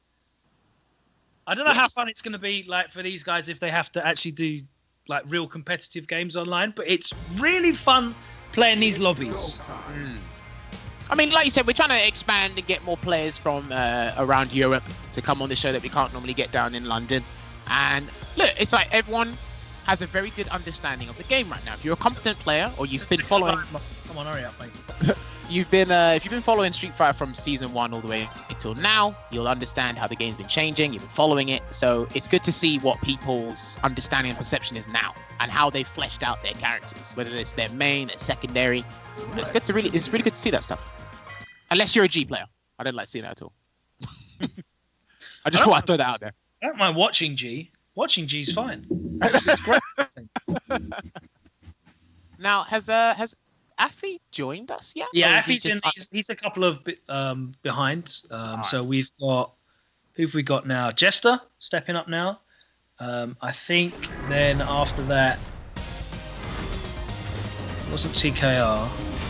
What, Problem returning? Yeah, problem. Oh, Jester Power's gone with the poison pick. Now, can we not ignore the fact that Suleiman is working on a win streak here? I think this is his 3rd or 4th win. Nice. So this will be very interesting to see if Jester can stop it with his poison. Now, this is Jester's pocket character. I think it came out as a bit of a surprise to quite a few of us, but he's had a lot of fun playing this character. And he likes lame characters, man. Yeah. With a little bit of flair. He likes lame with a little bit of flair. Hey, if there's anyone that's got it, it's poison. She does a lot of damage. The more damage you do, the less time I have to play. Oh boy. And what Suleymon did there was he exploited the crouching medium punch, the angle that you can catch it. Zeku's actually one of the characters that does it really well. You can either go for cross-up jump medium kick, or you can go for an empty jump. Really throw poison off that anti-air game. So you're better off doing anti-air light shocking heal, but you have to get the spacing on point for that. Now I think Poison can do... Oh, gonna get big punish here. He's gonna build the V meter. Jester could have got a lot more damage there by respecting going for the V meter instead. And the crush counter. Very successful. Another hard kick here. 3 for 3 so far for Jester. 2 crush counters, 1 regular hit. Pull him in, no V reversal. He's taking advantage of the fact that Suleiman's just all forward all the time. Pretty much. Activation here. Now, yeah, Poison against Young form, like the neutral, it's incredibly easy for Poison to handle it, and he jumps. Not a good decision there from Jester. He could lose the game from this. Cross up! And stay front! Yeah, he could lose the game from this. And no reversal! No reversal! I'm calling that the Suleymon now. The run overhead is now the Suleymon. I don't see anyone else doing it. It is now the Suleymon. It's officially, tonight, has been christened the Suleymon. So, that a number of people that have just been like stand throwing and died tonight.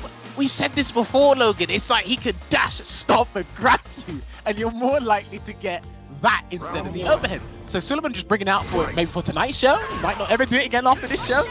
It's actually pretty brilliant. It's refreshing in a way. But yeah, the way Jester around. YOLO. Make him sound like a Digimon for God's sake. Oh, the meaty! Crouching medium punch. Got so many active frames that move. Stays in front again. It's good that Suleiman's back recovering as well. Because if he normal recovers, then Poison goes behind him. Again, he exploited crouch medium punch, but he couldn't get the cross up to connect. Anti-air heart rate. Oh, he woke up with a medium. Why? Yeah, that's the Zeku special, right? You wake up with a medium punch. Cross up, or cross under, sorry. It's up minus. Why are you stunned? I think Jester might have done it a little bit too delayed. It was pretty low as well. Oh, okay. Maybe the yeah, I believe the lower it is, the less frame advantage you have. So. Ah, and there's the punish in the overhead. Nice. All right, Jester trying to make a comeback here. Just a couple of mistakes from him that Suleiman's been really good at capitalizing on. Neutral here. You gotta be very careful because these characters can go toe-to-toe one another in the neutral old form anyway, but it looks like Suleymon just opts for young form, which it's hard to approach Poison. And like you said, Jester's been taking advantage of the fact that Suleiman's just been going forward. But once Zeku's in, dude, it's tremendously hard to get him off. Oh, okay. Can he confirm the EX run? The corner, and he wakes up with a button because it's CA available, that's why. So that is safe. I believe that is safe on block, actually. Let me just double check that. Too far for the V-Trigger 2 activation. Oh boy, that's Biggie's dead. Rah! Didn't even need to spend the bar. Final round. Fight. Yeah, I believe it's safe.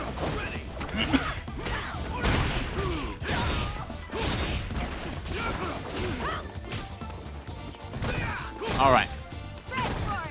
Yeah, I think it's -2. The EX overhead from the run. I believe I've got it right. Someone do correct me if I am wrong in the chat. Thank you. Gets the back throw there. Why would overheads be -2 ever? Why? He's spending a bar. That means anything. So I mean, Poison's is -4 at least. Well, yeah, but you know. All right, there it again. Goes for the medium this time round. Splurged all the me on EX heart rate this time. Wow, but he might have done the cartwheel a little bit too late. At best, you're +4 normal recovery from that. So. I like that choice. Oh, he could have done the... Okay, wow. That wasn't a punish, was it? I want to say it was. Did he land and press a button or something? Wow, that was so late. Yeah. There's no way that was a punish. Unless it's got like a bajillion frames of recovery. Maybe. I do respect Suleiman's attempt to use the V-Trigger 2 to interrupt, because there's actually quite a number of strings that Poison goes into, or a move she cancels into the Molotov that you can go through with his V-Trigger 2. But he just needs to get the spacing down. Because he hasn't got the spacing down, then you're going to get a situation like that. There's one apiece right now. Again, it looks like Jester's going to take the more offensive approach here. Slightly walking forward, going for that throw. And the situation of her forward throw is amazing. I know why a lot of people tech against this character. Because what she gets off forward throw, I can't believe like Capcom haven't changed it. I hope they don't, now that I said that. Right, back throw. He's done yet, he's just going to let it gradually reduce. That's 0, yeah. Challenge. Right, here we go. Yeah, he had to guess. He had to guess. And he wasn't going to spend the V-meat in that situation because it was going to look like a pointless comeback without V-trigger. So Jester's managed to turn this around. I mean, it's a good guess to make going for the back throw in that situation because you get the corner control if you're right. So yeah. And that's +1. Let's see how Jester keeps him in the corner. Oh, maybe Jester just wants to walk off. No wall jump from Suleymon. Another crush counter standing hard kick. Next combo did. That's it. That's a wrap. Oh, okay. We're going to spend it to CA. Yeah, I thought he was going to go to CA. Oh, now he's in the corner. No. This is not going to look good. Okay, I think he tried to go. Oh, damn, He's done. He's done. Yeah. Oh, wow. Do you know what? Did she get a stun buff? Yes. 975. So last season, you would have stunned her. But last season, you would have stunned her. And in situations like that, that's what Capcom tried to create this season with a number of characters. You memorize your stun sequence? Think again, buddy. These characters are still alive. To be fair, that was a very audacious thing to do from Suleymon. I think he should have just kept him in the corner and gone the stun via different means. But I mean, come on, how much closer to the stun could he have been? Like, I can't hate on those decisions there because it was the stun bar was full. Basically, the stun bar was full. It was like a pixel at the end that no one could see, but the computer knew that it wasn't full. Like, come on, that was just unfortunate. Like, we all make miscalculations, and you know, if you'd have got the stun, that would have been it. But hey, there's a lot of unfortunate things that happen to each and every player. Yep, even the viewers at home, myself and Logan, anything. There's a lot of things that are unfortunate that have happened. But hey, the win streak's over. Couldn't continue on, couldn't get past Problem X's win streak. So Jester will remain seated. And has he gone with Poison again? And he's going to be going up against Problem X, his Boxer. And this is a character. Now, Problem's just he's dabbled with Boxer in and out of the season. Season 2, I think he dabbled a little bit in Season 3. Season 3, I remember him just taking liberties with tap. Yes. Now, he's back trying him again, using the V skill too. I remember when he was going for the change to Season 5, he said this character could be quite problematic this season. Now, I didn't like this matchup last season. And after I spoke to Idom about it, Idom gave me a couple of things to think about. And you could definitely approach this in numerous ways. But you got to be very careful with your crouching. Nice! Boy. You get a punish at all ranges of crouching force, right? So yeah, he can punish with light dash straight or EX dash straight. EX dash straight is guaranteed. Light dash straight, if you do crouch fist at the tip, then you'll just block. So you got to be very careful with your crouching fist, but you got to test the Boxer player to know. And I guess at that range, if you block, then it's a safe dash straight as well. Yes, it is. All right, he can punish that. That was a weak punish, but we'll take it. And you got to be careful of his V skill too as well, because like when he amplifies his dash straights, be mad careful with your button choices. That's and that's stun. Yeah. And he's got CA as well. Doesn't need to. Oh, he's gonna spend it. Okay. Ooh. Al's actually got the best the best CA scaling in the game because his CA is just one big bang. Yeah. The gut scaling at the end, which is the scaling on your damage that you output when your opponent has little health left, you do less damage. I think it's below this. Well, obviously, the less health you have, the better it gets. The gut scaling. Yeah. Obviously, below the stun gauge, it's like I think it's at its peak. Because Balrog's does all of his damage in one hit, his is reduced the least. So yes, he's still big chunks. Very good facts stated by Logan there. Took me a long time to get it out. Yeah. Hey man, we're always trying to improve our deliverance and articulation, but it takes work. So yeah, it looks like Jester's being very tentative with his approach. Might have to mix in a little bit more aggression. He's gone for the setup that I came up with the crouching hard kick crush counter. Usually at +4. Problem X plays so many characters. That's just to the extent of his understanding of the game. And he's got to experiment with these characters, right, to know what they're doing. Help him understand his matchups with Bison and Abigail better. Damn, look at this situation. This is an onslaught right now. That was insane. And he's still able to charge up B-skill too as well. This as well. Oh! The debate. Oh, man. He flinched, tried to tech. Problem X caught him. Can he cancel Crouch Strong into one of the screw-uppers? I believe so. I'm not sure if the screw smash whiffs on crouches. I don't know. I think that's something we're gonna have to just double check with the boxer player. Yeah, just as like as a shimmy. Oh, as a shimmy, yeah. I believe it. Connect, yeah. Oh, damn, some roundhouse. Oh man, the classic no anti-air there. There's one thing in this matchup that these characters should not do, and it's jump. Because stand beating punch from Boxer and crouch beating punch from like Poison, they're like almost guaranteed every time. Yeah, I'm just looking at how Jester's approaching this. Gets the punish. Oh, okay. He's gonna spend the bar on EX Avant line. He's gonna go for some Oki off the cartwheel as well. Not close enough. And Problem's just looking for that hit because he wants to confirm to that critical art. I think Jester should try and trick him into punishing Crouching Fierce. He should probably do. Oh, gets a back throw. Charges up V-skill 2 again, the FFB. Oh! You were playing with fire with that heart rate. It's no more V-trigging. Screw wish on crouches. Thank you very much, guys. Thank you very much. Yeah. It's actually hard to keep up with a lot of characters and stuff these days, so. There's the back throw. He's coming back. Oh my god, if you just done heart rate or something. And he's trying to go for the lumpy tender throw bait. This is not good. No. He's done EX screw smash. Oh man. Problem X.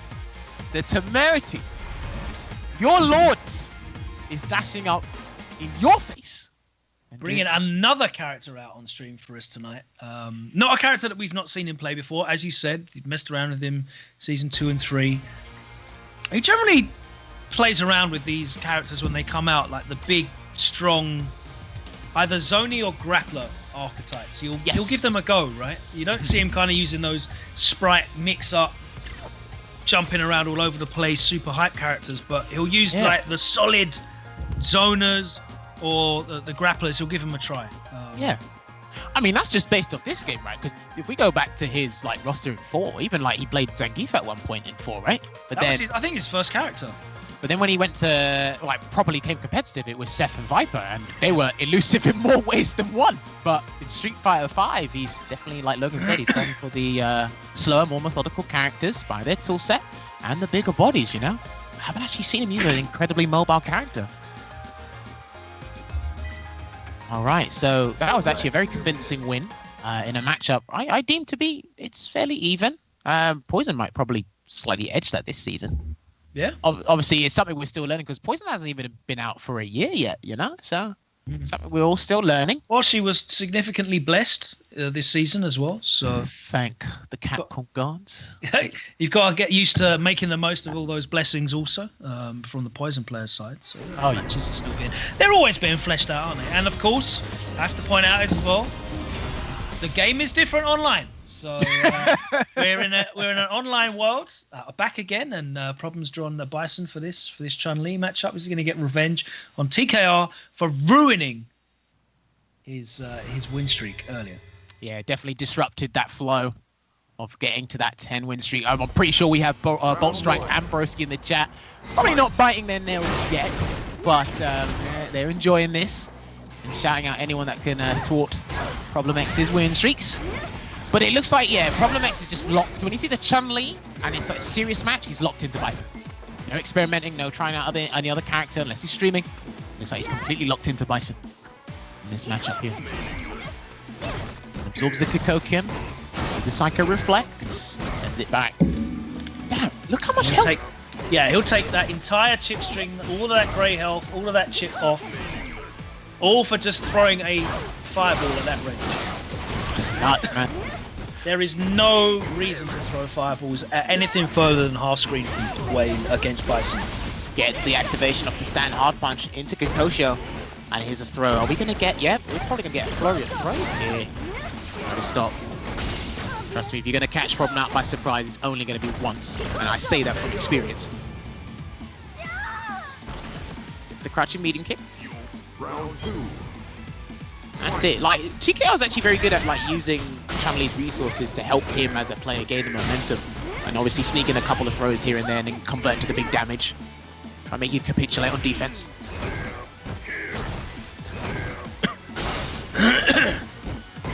Alright, there's the pressure from the standing light punch.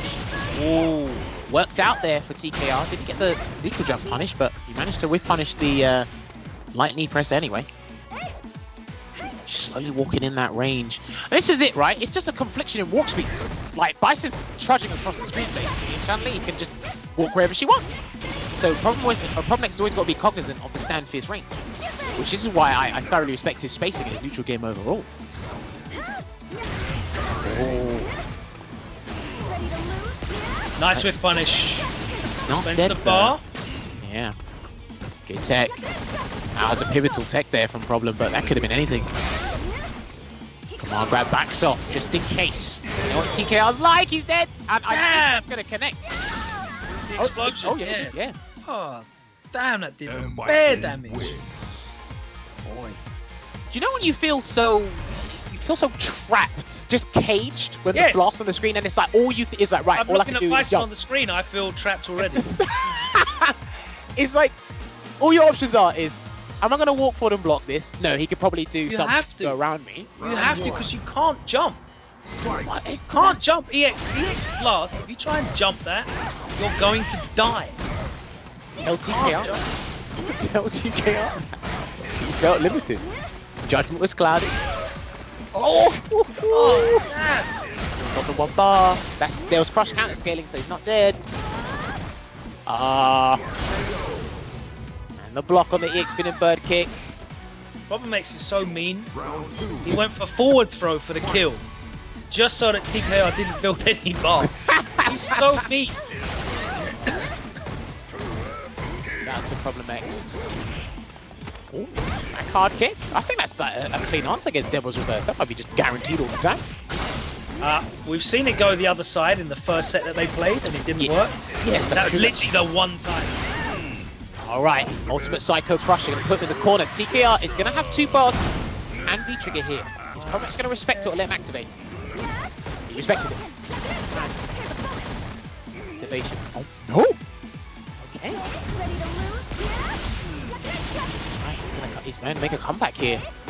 In this V-Trigger. It's good if you're good as a player. TKR definitely has it in him. Oh! Okay, didn't block. Legit, that's the cross-up thing. So one hits in front, one hits behind. Yeah, you've got to learn that. I know that off of the Hellfire. Didn't know that one was one. Yeah, he can. So he obviously does it off Inferno. Situation in the corner. I think if he just does it raw. So if he done like EX knee press, dashes, and does the Psycho Crusher, you got to block in front and behind. Yeah. Okay. So I do urge people, like next time you're in training mode, just go over Bison and just see where Psycho Crusher crosses up. But I can't tell you where Problem's going to do it because he's always coming out with a new cross-up scenario. So, and he can always delay it on purpose as well, and then just look like an idiot. Remember, he did that to Momochi at Capcom Cup when he knocked him down and he stayed in front. He laughed on stream, and I promise you, I think you were commenting at the time, I can't remember. All of the UK guys are laughing in the back because it's just like, you thought he's going to cross up like we did. Oh man, it was dirty. I love that when like top level players abuse the things that top level players should know and should be doing. Yeah. And they turn it around on them. It's always the funniest to me. But that's just the psychological part we love about fighting games, right? It's like, you know that I know that you're not going to cross up this time round, but... How do I manage to do a DJ set in these for an hour? They're killing my ears. I'm used to just having one ear on, I think. That's what it is. Oh, man. Good grief. Oh, yeah, that's why it doesn't hurt, because I've normally got one ear on. This is great now. I'm all right now. Right. So I believe Packz has returned to the stage. Round 1. And okay, Cody versus Boxer. Okay. All right, we're mixing it up. We're mixing it up. I don't know about this one, you know. All that purple stuff. I don't know about It's this gone one. for V skill 1 though to get around to those whirlwinds. Yeah, but Packz has gone with V skill 1 as well. So I'm not sure what Cody specifically uses the double kick for in this matchup. But yeah, we'll find out. It might just be a case of more that he doesn't have a use for V skill 2, but I guess you could kind of do it on reaction to straights. If you mess up, you get countered very soon. Now, and the one thing I do know about this matchup is because Cody's crouching light punch has a really good hitbox, he can actually kind of get a really successful punish on light dash straight from ranges that other characters that their light attacks can't reach. So, yeah, this is something Packz showed me. I think it was like last season or maybe even season 3. But yeah, it is something that you should keep an eye out for. But we'll see if it boils down to that, or comes to that. Whoa! Was that final? Did he say final? I didn't hear. I don't know what level that was. Alright, gonna activate. Is he gonna go I only got one ear on. I can't hear, bro. Stunned. Oh, he's not stunned. He's dead. Sorry. He's dead. And the changes that Boxer got this season for his V-Trigger 2, like, makes him much more of a threat. And again, it's a command grab. Yeah, it's not relevant no more. That's straight. We got buttons there from Packz. Okay, it's a counter hit as well. And also, one thing I like about Cody this season is his counter hit damage has gotten better because obviously the reduction of crouching medium punch, I think it was, stand hard punch and something else. Because they reduced the start on some of his normals, that allows him to get better counter hit combos. Ah. Gonna double check. Yeah, stand hard punch has gone from 7 frames to 6, and stand medium kick went from 8 to 7. So yeah, when he gets counter hit confirms off mediums and whatnot, the damage is better. Oh, I missed in that range. Not sure if you thought that there was going to be a V reversal coming, but it doesn't matter now because the second command grab hits.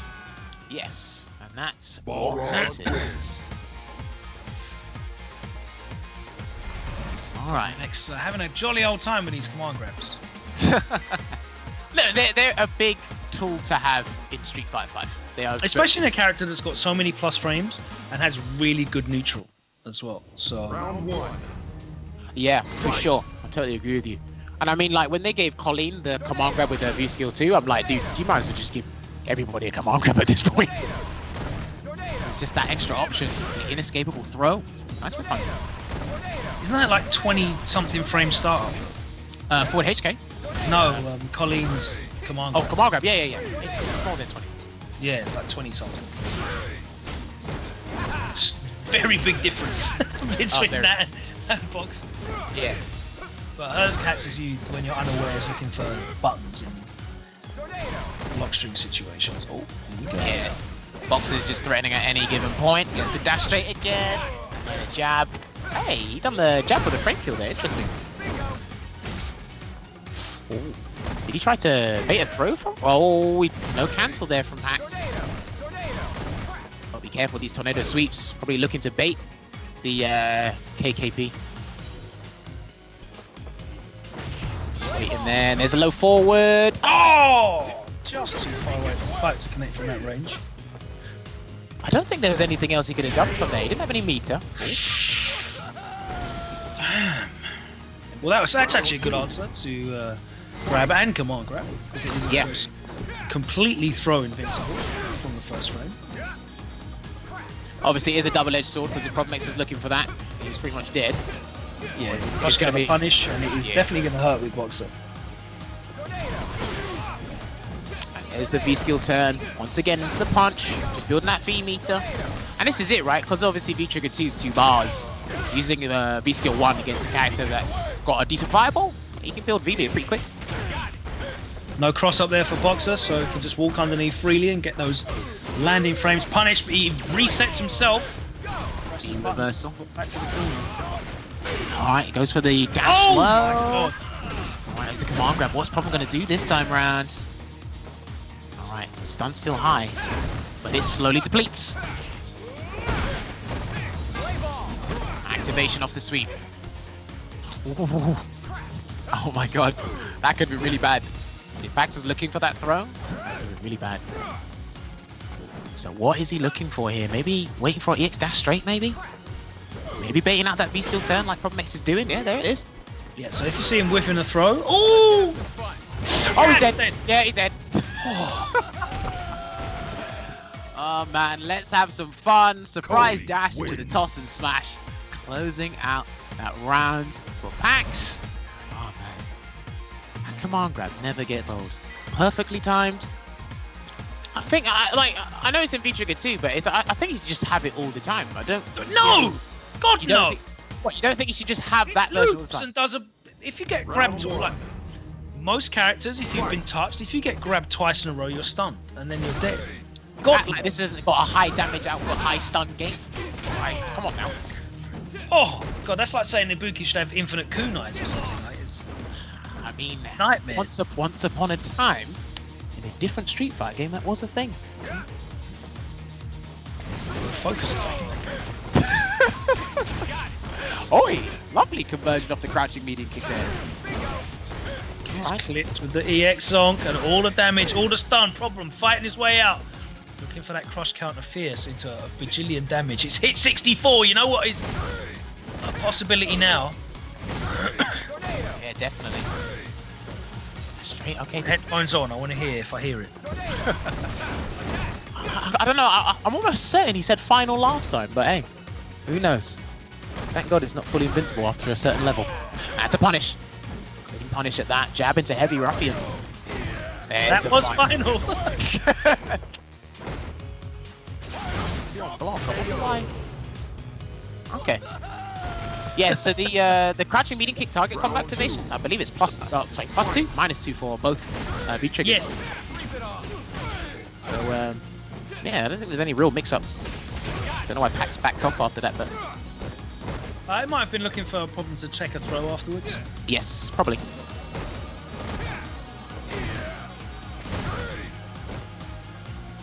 I always forget that element. It's like sometimes you expect your opponent to like go for the throw from a -2 situation because that's a natural thing a lot of the players do. So it gives you the opportunity to shimmy then. Yeah, You are a defender.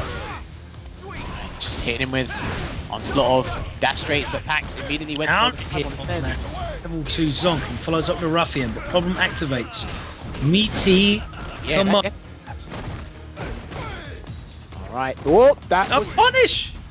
yeah. Okay, that was a bit weird, but he's got Packz trapped in the corner and the overhead. Oh, you can get a massive trade combo. What button would you press on? Or would you just go straight into a dash straight? There's the rock. What's it gonna be? Okay, it didn't connect. Not the reversal. And the command grab again. It was a fun set. I enjoyed that set. It's always good games. With Packz and Problem, it's always good games because they know each other really well. They're both like very well educated players, so they know what the possibilities and the situations are. They've got a lot of history. They've played each other a lot, and they're just enjoyable. And they've got a nice, good variety of characters. Yeah, it's fun. It's fun. And Cody's looking sick this season, I have to say. Cody's a real character. He's definitely not the worst. Certainly not the greatest, but again, got to say it time and time again. For me, he's in a decent place. I don't know, maybe probably around the 15 mark. Maybe a little bit lower. But it's like there's a lot of like pretty much 9/10 of the cast. They're useful this season, so can't really argue. I think at a ranking event, if they were still a thing, at least 30 characters I think could definitely be in there for winning a ranking this season for sure. Really, really good. I mean, you're only looking at maybe like I don't think Sagat could win a tournament. There's been quite a bit of talk about him recently. Fang, I don't think Fang really is going to win a tournament. Nah, he'd need a backup, so it's Sagat. Lucia maybe. I think Lucia could do possibly. What, Lucia by herself? I don't know. Possibly. Round 1. I'm not convinced. I don't know. Yeah, she's not like completely terrible, but I don't know. It's a bit of a stretch, you know. Yeah. Maybe if you avoid all the zoners. Maybe you avoid all the zoners. But... All right, so Ryan's back on. He's picked Guile this time round. Slow Now- booms. I was using V-School 2 as well. Okay, gonna go for the crime sway option. Now I do know EX Tornado Soup is actually very good in this matchup for Cody in terms of obviously the approach, the And he's got durability. really good use in V-School 2 in this matchup as well. I haven't seen V-Skill too much in this matchup. Because V-School 2 into the sweep Uh-huh. has got crazy range. Okay.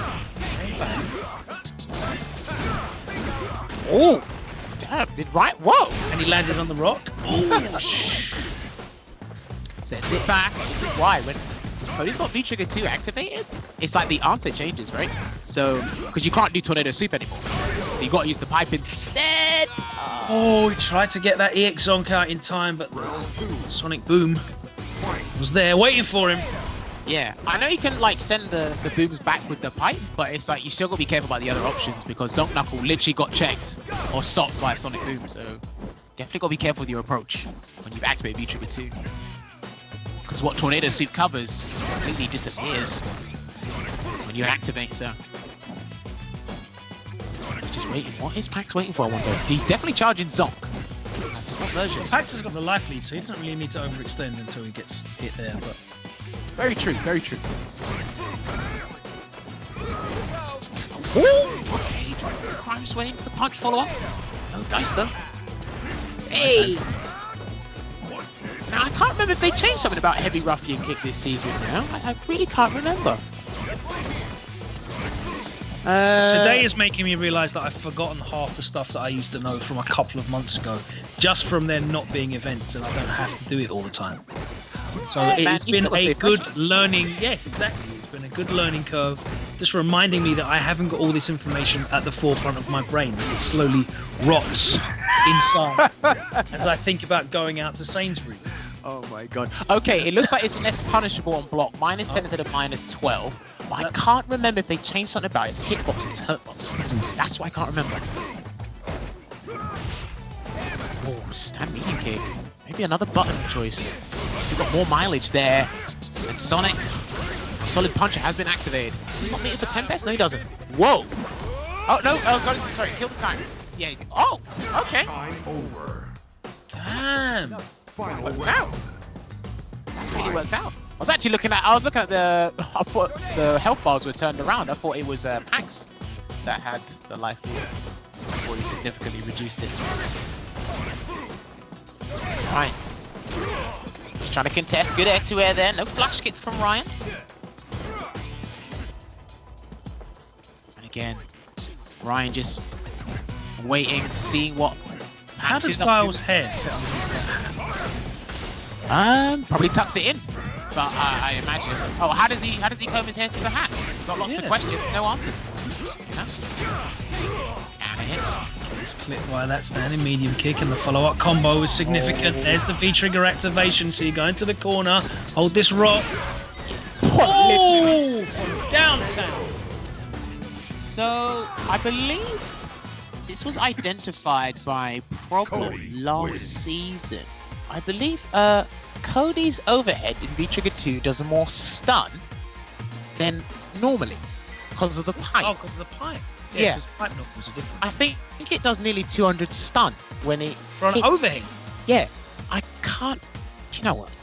I can't remember the number value exactly, Round one. but I believe it does more stun when he's in V-Trigger 2 because of the pipe. But that situation was pretty much wrapped for Ryan. Good stuff there for Packz. And it's going to be 1-0. You know, I want to see Ryan be a little bit more active. I haven't seen him use V-Skill too much. He used it in the first round, and then he just stopped using it. But it is overall slower, the Dire Sonic this season. Or And this it's, version of the game. It's more minus as well, right? Pretty sure. I'd Really, have to really double hard. check. It's really, really hard to space it out. Oh man, before it was very annoying to like deal with in general, but this season or this version's a whole lot easier. I mean, it can still be annoying, but it's easier, more manageable. I just backed off. Considerable life lead here for Packz. Got 2 bars to work with as well. Doesn't have to overextend. Try to whip punish. Upside down kick with his standing hard punch. He's probably looking for another button instead, but the intention was there. There's the zonk. No anti-air there from Packz. That could have been a clean stand. Actually, no, sorry. Here's the pipe, so he couldn't have done it. So Ryan's actually exploiting something really well there. I actually rate that, and I don't think crouching hard punch would have worked at that angle. So. And of course, he doesn't have V skill 1. Yes. So there's actually a ton of ways you can exploit his anti-air, or his lack of anti-airs. V skill 1's not available. Nice, solid punch is activated, and he built the meter in time for the Sonic Tempest. Smart getting a helper. He dead.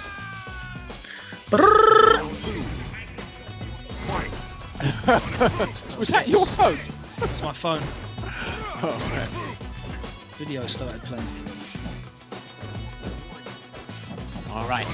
So he's got critical art here, ready and waiting. I wonder how he's going to spend the meter. Going to use Tornado Sweep as a means of approach. But again, it done its part. Allowed him to get some sort of life lead here. Wow, wake up buttons. Yeah. You see it a lot more now from people. Again. Back to the life lead. He's going to chill again.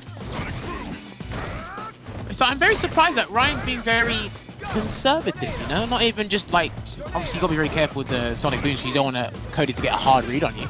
He does an abundance of damage, but it's just no actions being taken. Definitely something I'm not seeing here that Ryan is. Confirm into the flash kick. There's a Tornado Sweep again. Can't jump that. Ooh. Activation stations. He's got a whole heap of bars. Is he going to follow it up? He will spend. Is that going to connect?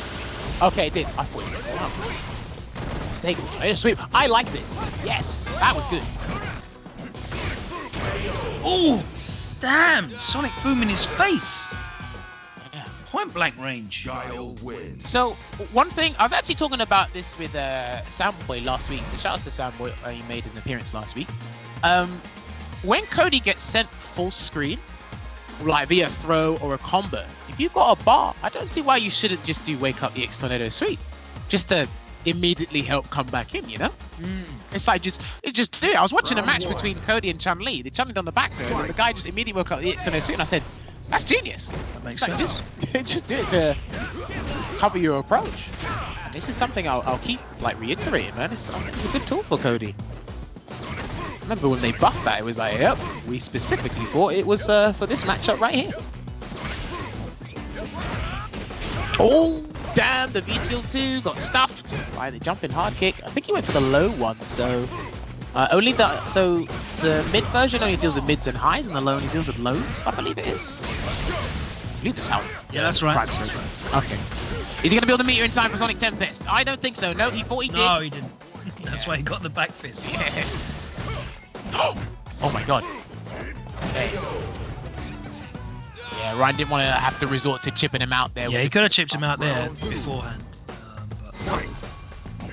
Bar, and it works out for a big jump in though from Packz. Gonna take him to the corner. Immediately, Ryan's got to fight his way out here from 94 seconds. That's a standing hard kick. There's the anti-air. How is Ryan gonna approach this one? Or get out of the corner more like. Back fist. Or back hard punch, I should say, sorry. No V-trigger yet for either. The move that is a back fist is not back and fierce. Alright. Are we. Oh! No loops from Ryan? Probably online issue? I'm not sure. That might have been a wasted opportunity. Hopefully he doesn't live to regret that. He's got critical art! Is that guaranteed? I don't know. Yes, it is. In V-trigger it is. Oh, yeah. I think it's not reliable. I actually remember watching Daigo test all this stuff out. So some of the loops don't work anymore. Yes. If the V-Skill 2, some of the V-Skill 2 loops don't work anymore. And you need to be in V-trigger for the buffed Sonic Tempest to work as a reliable anti-air. Yes. As well, it can actually land through the Sonic Hurricane. That makes sense. And obviously, like, Daigo has obviously been making a point that it's probably best to spend your meter on critical art when you get it. You can build meter later and obviously use it for other things.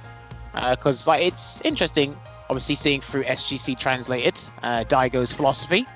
and forever changing the strategy and trying something new. It's like, you know I what? want I to think this see is Ryan play Guile against Suleymon. That's what I want to see. okay. That's a good shout. I want to see this matchup. I think it's still kind of difficult for Zeku. I want to see how it plays out, though. Or he might use Yurin. We don't know. Or maybe, actually, I don't know about Sagat, but we haven't seen his Sagat today. And like we said, Sagat has actually been brought up in quite a few discussions. Obviously, Packz was asking a question.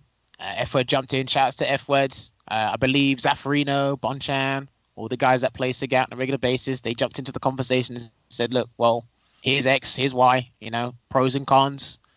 I mean, I do like some things they changed about him, but he's still very underwhelming. Yeah, because I think anyways, someone did mention, and as we're talking about him, he is on the screen. It's just like other characters can do certain things, like force a good situation on block for a guess, or kind of circumvent a fireball in a very unique way. And it's, you look at Sagat and it's like, I wish he could do that. He's a very safe character, very honest, and I just wish they, like, you know, kind of went nuts on one of his moves. Maybe make EX like me plus, like all the time, +1, +2, something. Because you can't keep running out tiger shots. Like half the time people stop because there's like a plethora of answers to get round fireballs. Alright. I mean, I don't want to be a Sagat player when Zeku makes the right read on a jump in as well, because that's going to hurt a lot. Yes. Right, so Ryan's fighting his way out of the corner. He's done it with Guile. He's doing his Sagat now. Block on the cross art. Went for the backdash. No slide. Again, backdash is out. He's still alive. The overhead hit, but a light kick. I'm not gonna lie, I thought he was dead from that overhead. I'm not gonna lie to you. Sagat did get a health bar. Oh my god, he is going to explode in stun. Look at that. 40% stun, 60% stun. Work out with the jab though. That's not looking too good.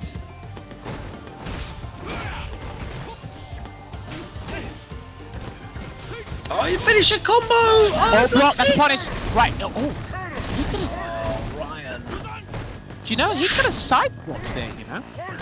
It's actually an activation combo Zaffarino showed me that Sagat can do from the corner! Oh, okay.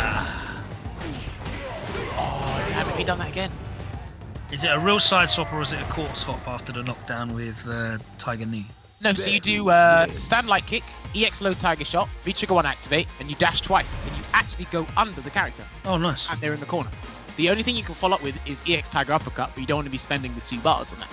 So, if you wanted just the positional advantage, or a positional punish, I would say, then you could probably go for that. I'm not sure if Ryan has seen it, but other than that, he did get a punish. I mean, it was an activation. So.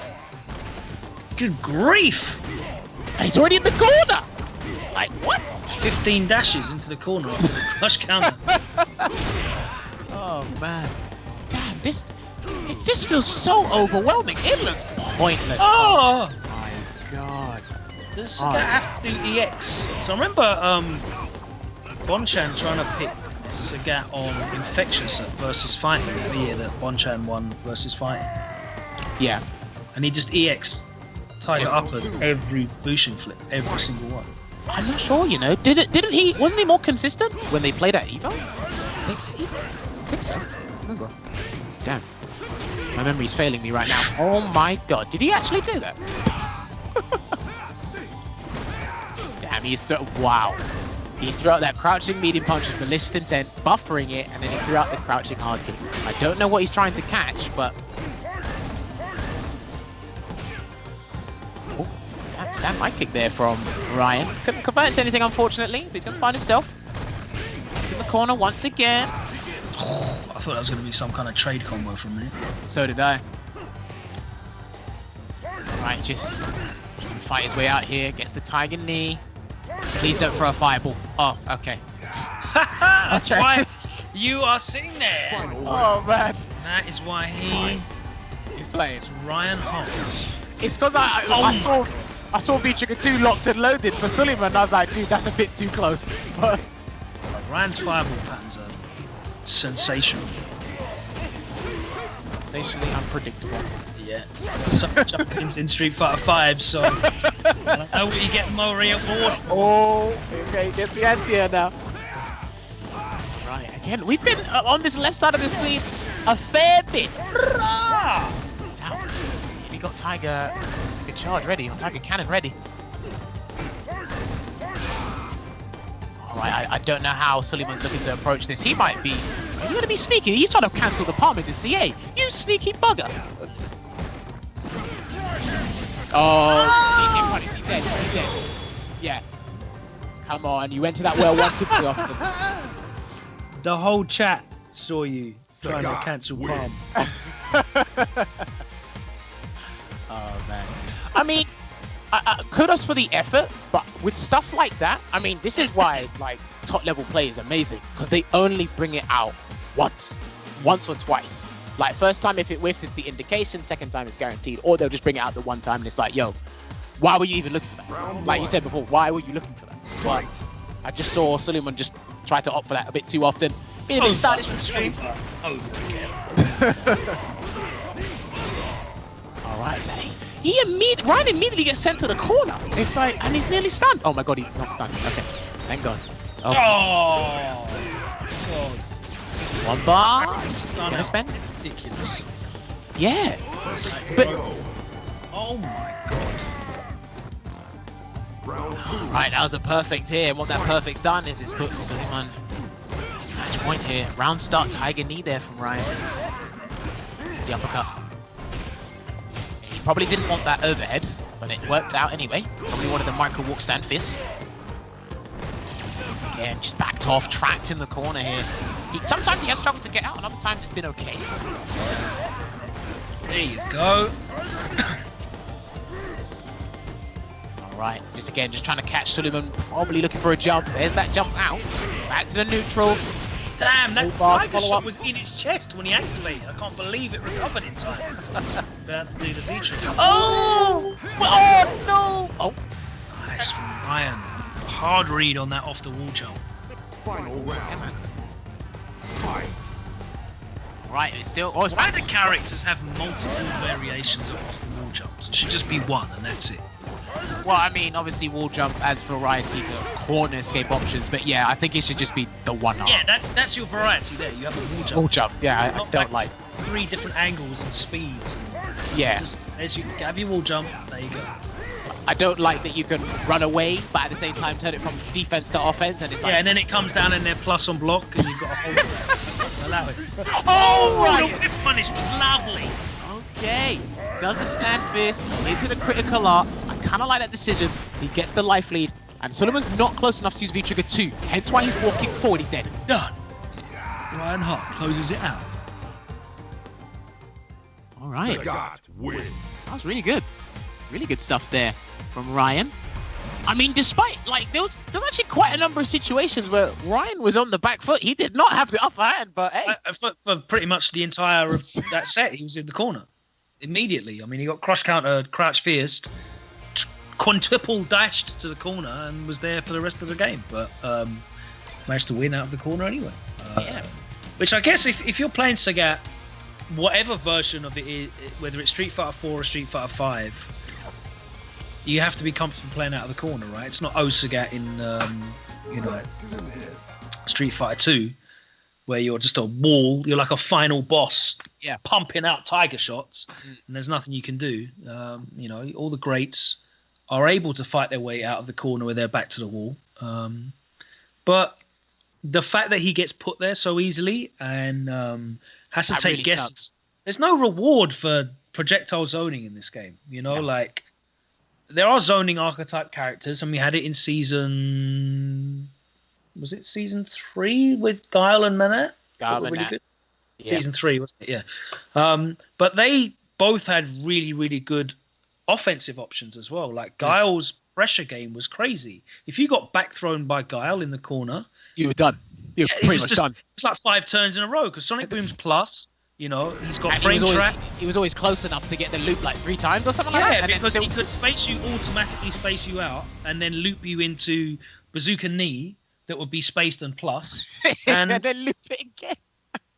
Or something. Not loop it again, but he was able to get like an extra Sonic move or something off of that. Season 3 Abigail, best zoner. What zone? What zone was that, bro? I mean, boy. Okay, so it looks like we're going to have Ryan Hart picking Urian this time round, and I think I saw a poison, so that, yep, it's just a power. I'm not sure about this matchup, you know, when I first saw this matchup when Poison came out, this is in her favor, like, convincingly, but over time, I found this more and more of a nightmare to deal with.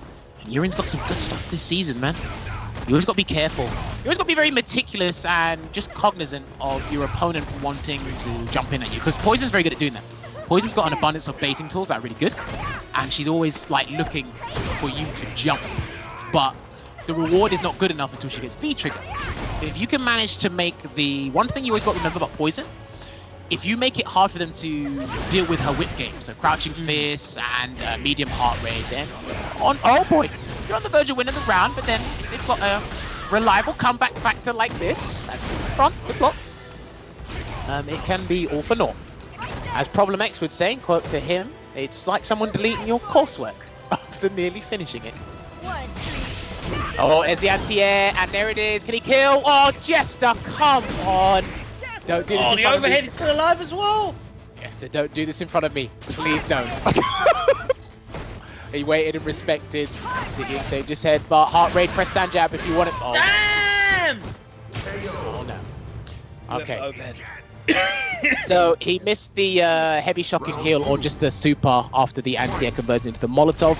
But if he does a mid heart rate, the only button that can recover in time from her lights is standing light punch. She can't use any of her 4 frames to try and bait the headbutt. So that's something he'll have to keep in mind. Alright, charges up. And every so often, I do like the V-Skill 1 in this matchup. Every so often, Urian does have to throw out a tackle here and there. EX Chariot Tackle is actually pretty good for this matchup. In terms of catching Poison by surprise after a blocked medium heart rate or crouching fierce. So Jester's got to be on the lookout for that. Jumps, try to use them. Oh no! He thought that jumping forward hard punch hit, I think. Probably why he went for the EX haven't line. Back to the corner right now. Just playing it safe with the stand hard punch. Meaty, counter hit, no stun. And there it is, that's dead.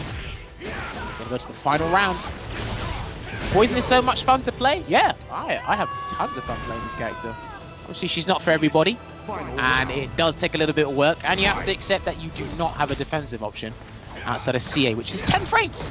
10 frames sub instead of 13.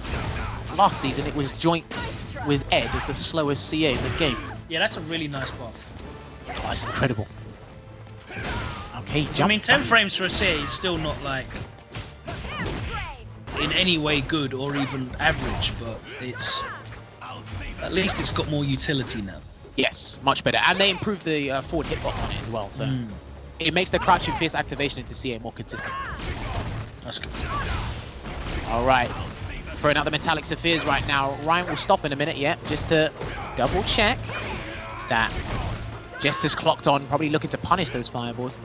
And if you've got a fireball, just a word of advice, if you've got a projectile against Poison, try and play outside of Crouch Fierce range, you can throw it, because that way you won't trade with the Crouch Fierce. And you'll kind of make her feel a little bit uncomfortable and make her move a bit forward, which you can set up a trap. Make it really hard for her to get out. Whoa! And that's too far! I think that's too far! Yes, it is! And just the back recovered. Oh man, the idea was there again. The intent was there. Just a miscalculation. And there's the extension in the range. Oh, it does no damage at all. Oh, wait, he's not dead? Oh, okay, I thought he's dead. It does no damage at all. Mate, it's annoying. Especially against characters like Urian. I think Jester should... No. Throw the Molotov, maybe? Oh my god, here we go. Oh, it's it! No. Are you going to tech or are you not going to tech? There's the mix. Really. You know what? That last couple of seconds there for both players, that was mad. Ryan again, right, time and time again. Ryan has had phenomenal plays. It has just been miscalculation of spacing or just something unfortunate. The game saying no, and then Jester tried to capitalize on that. CA didn't kill. Oh man, that's crazy. That's what you don't want. You just don't want this, you know, sequence of bad moments or something, you know? All right. So it is 1-0 to Reinhardt right now. Ryan, and he drops out. Not afraid to do it, especially if you're staggering your pressure. And for the most part, it can be a little bit annoying for Poison to open characters up. It's kind of pretty difficult at times, so you're going to be relying on delays and staggers quite a bit. But then when you do that, people interrupt. You get fat combos off of kind of hit light attacks. Remind me again why Yurin deserved the plus 25 health buff. You could say that about a lot of characters in the game, why they deserve that health buff, but... Yeah, it seems to be like arbitrary for everyone below like the top 6. Yeah, but it's like there was I think 9 or 10 characters excluded from the health stun buff, but I don't get that. It's like you give it to everyone, you don't give it to anyone. You know? So, but hey, I don't balance the game. I play and commentate. All right, trapped in the corner here. How's Jester looking to get out? Poison has a couple of options, but you got to be looking for the hit confirm to get the side swap. But gone back to neutral instead. Gets the EX glove me tender. Goes for the low activate, but looks like Ryan went for a back dash. He's clipped. I think you spend the bar. Spend it all. Stun. I lied, he's dead. Take your pick. Damn, it would have been dead and stunned. Poison. Spend it now. Make more later. Cash out. Now we are still at set point here for Ryan. Okay, neutral jump. Just tried to see if Jester was checking there. Can it hit confirm on the standing medium kick? Something you don't see too often. Knows his knowledge. Knows his knowledge. Alright, but this might all be all for naught if he's not careful again. What's happened is Jester's done alright in the neutral, and then it's just a slight hiccup when you get near the closing moments of a round. Plus 2. Yeah. That was a walk-up throw, so I was stealing some frames. Yeah, but people still respect it now. Boy, he's dead. Yeah. Ryan Hart with the 2-0 win. Yeah, I mean, the fact that it's plus 2 means you have to respect it, right? So it is a straight guess to try and interrupt. So that's good. You know, yeah. Being plus 1 with only a 4 frames kind of sucks. You know. Yeah. I can tell you that as a kid. But I think all EX fireballs should be plus 2. In the corner, or just in general? Just in general, if your name's Ken, I think. Well, I mean, there might be an indirect plea to Capcom saying, can we get EX fireball to be plus 2? Either that, or just give me 4 frame back medium punch. I mean, I'll take that. That's fine. Who's up now? I think it was Problem. Afii's playing. Finally. Oh yes. Afii has graced us with his What presence. happened? Afii's been in the line for about 1 million years. Well, no, this time he got to play, because last time he did show up, but it's like we had to just close out the show. No, but he was meant to be like after TKR or something. Did he get bumped to the back of the line or something? Did he miss his turn? What happened? I don't know. Did he disconnect? I hope not. I think there's been... Well, he's here now anyway, and he's playing. So let's see how he does here against Ryan. I think there's been quite a few connectivity issues today, maybe yesterday. People have been randomly getting disconnected from CFN. CFN's great. Love CFN. Oh, Afii's gone with the Laura pick. Okay. So I kind of treat like a lot of matchups where you look at them for Guile, you can kind of follow a similar philosophy to Sagat, just in terms of the fireball game anyway. And Laura's actually got strong answers or decent answers to fireballs when she gets the 1 bar, of course. And Afii's got it right now. Obviously, EX Sunset Wheel, being projectile invincible, Bolt Charge, EX version, having armor. Well, that frame shot was nice at the gap there after the light kick on hit. Yeah. Okay, he's gone for V-Skill 2 here, Ryan. Interesting. Yeah, they normally use V-Skill 2, so he gets a somewhat of an old school Tiger knee. Yeah, it helps with the approach, but it's like I don't know what matchups where Sagat will give up the additional anti-air damage for the Tiger knee buff, you know? Alright, so Afii closes out that round. It doesn't give him a damage boost, does it? It only changes the frame advantage, is that right? For what, sorry? Sagat's V-Skill 2, Common Charge. I believe it doesn't give him a damage boost, which kind of sucks. Some pressure. Nice bit of pressure with the light Tiger knee. The thing is, you gotta keep charging it, and you might not always get that chance, you know. All right, there's Sunset with that, like the light version. Oh! Okay, he saw the charge and he said, "Thank you, Afii." Yeah. He said, "Thank you, Afii." Guaranteed. Round closer there with the critical arm. Fight. It removes the hurt box from the knee. I actually did not know that. Thank you very much for telling me that. I had no idea B-Skill 2 did that for him. That's probably why it goes over some of my buttons in the neutral sometimes. That makes a lot more sense now. Making a preemptive EX command grab attempt there, and it was out of range. I forgot Afii plays Laura. Yeah, this was his main for quite some time in the game. He's been bouncing around the cast. Sunset wheel. That EX command grab is guaranteed there. If it's in your face, it's super guaranteed because no one is thinking that's going to be anything other than EX clap, and they're not moving. You don't want to get hit by EX clap. No one on God's green earth has reacted to that. I'm sorry. You'd have to be stupid to. Oh. Is he going to activate? He is. Spark shows activate. What's the mix-up going to be? Oh, sunset wheel. Thunderclap still there. And quick rose. What did Ryan do? Oh, can he? He's dead. Oh, oh man. Got it. The forward leaning kick. Afii. What did Afii do? Afii. Oh my god. Literally, I saw it saying can it hit? And I was like, that's a wrap, B. You're out. Well, anyway. Man. Oh man. I like to see Sagat hit people and do real man damage. Yeah. But it doesn't happen often. I think that's the glaring weakness, right? It's like, as you said, it's like look, we want big man damage. Like, all of Sagat's combos, every single one should do at least 200 damage. It's just not rewarding. And like 250 stun. Every single combo. Like jab, jab, light kick, tiger uppercut should just do 200 damage, 220 stun.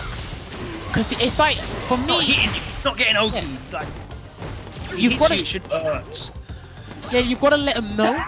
Like, it's like, you can't just disrespect Sagat, but I don't know when that time is coming. But, crouching fierce, crush cannon. I think that button slept on, you know? I think that button's really good. Crouching fierce, crush stagger state as well, rather than air burst. Yeah, I don't know why he gets a very like limited follow-up, but he's got a plethora of crush counters anyway, right? So he gets it off for something else. Maybe they should just swap it around. Oh, head to air. Did he want that round? Probably. He's dead anyway. Heavy bolt charge.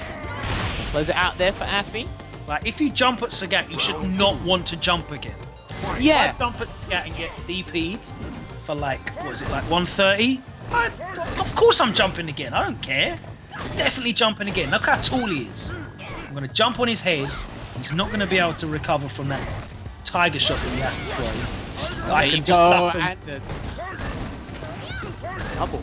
I don't know if that was worth the meter, you know, the double tiger shot, the double EX tiger shot.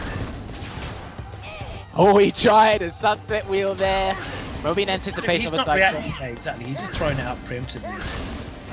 Which is probably why Ryan's doing like a couple of tiger shots that he does a light and then stops. Oh, he's a master of that. He's an absolute master of that. That's why Afii is just getting hit by everything. There's no way through.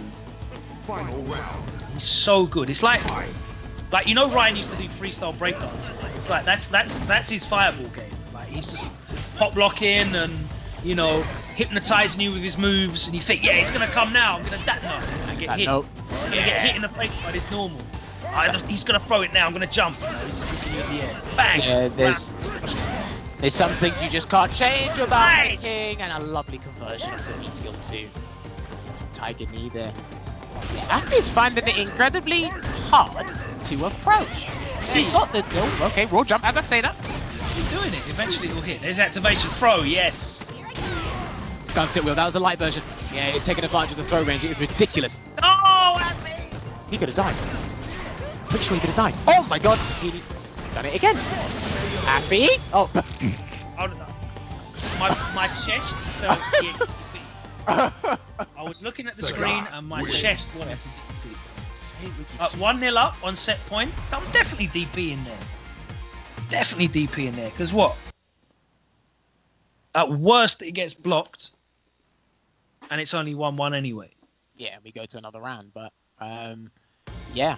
I like that Ryan, like, you know, put up the wall, made it tremendously difficult for Afii to approach. Was good in this game.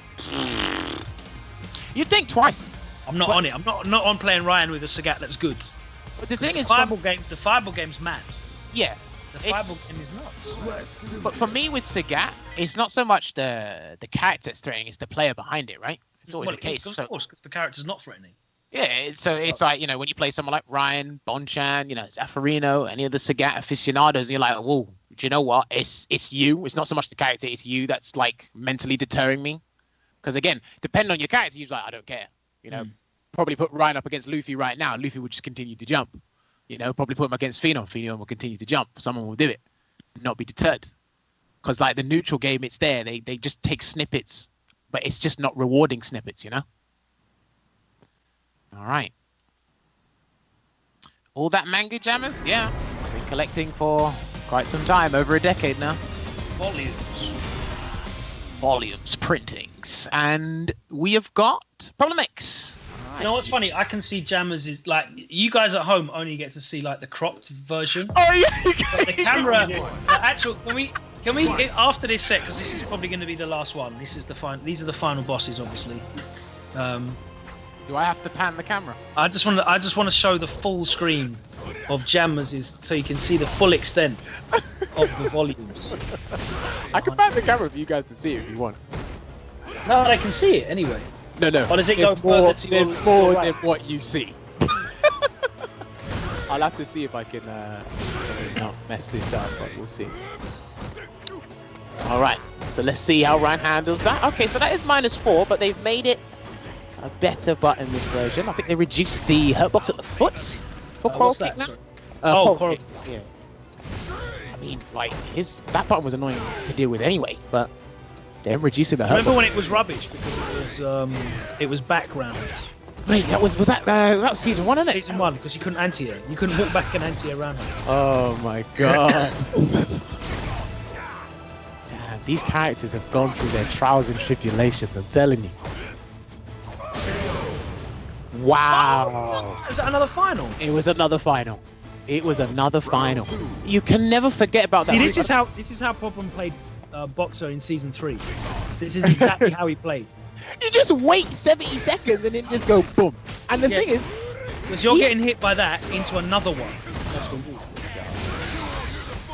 all right, he's gonna confirm into the critical R. I don't know. I don't know. I guess it depends on the situation for me, but I don't like that it side swaps, you know. Is that situation worse than Birdie's? I suppose Birdie's has got a command grab. Which one? When he does CA and he's next to you? Oh, CA, yeah.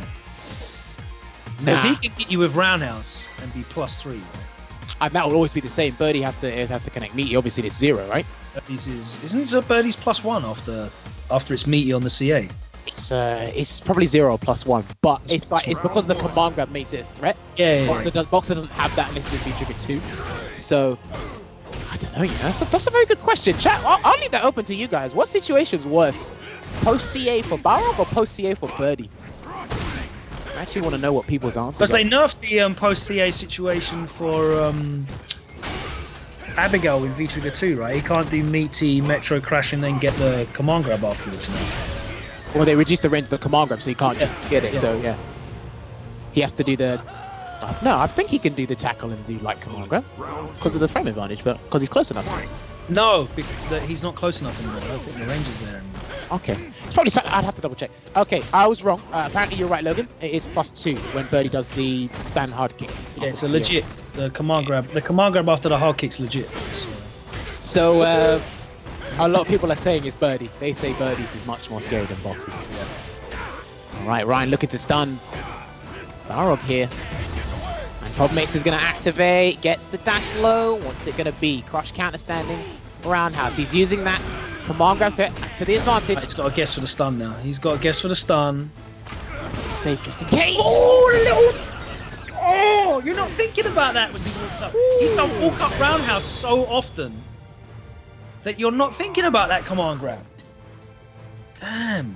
This character is astronomical this season. He's got a lot of rabbits coming out of the hat that do a lot of stun.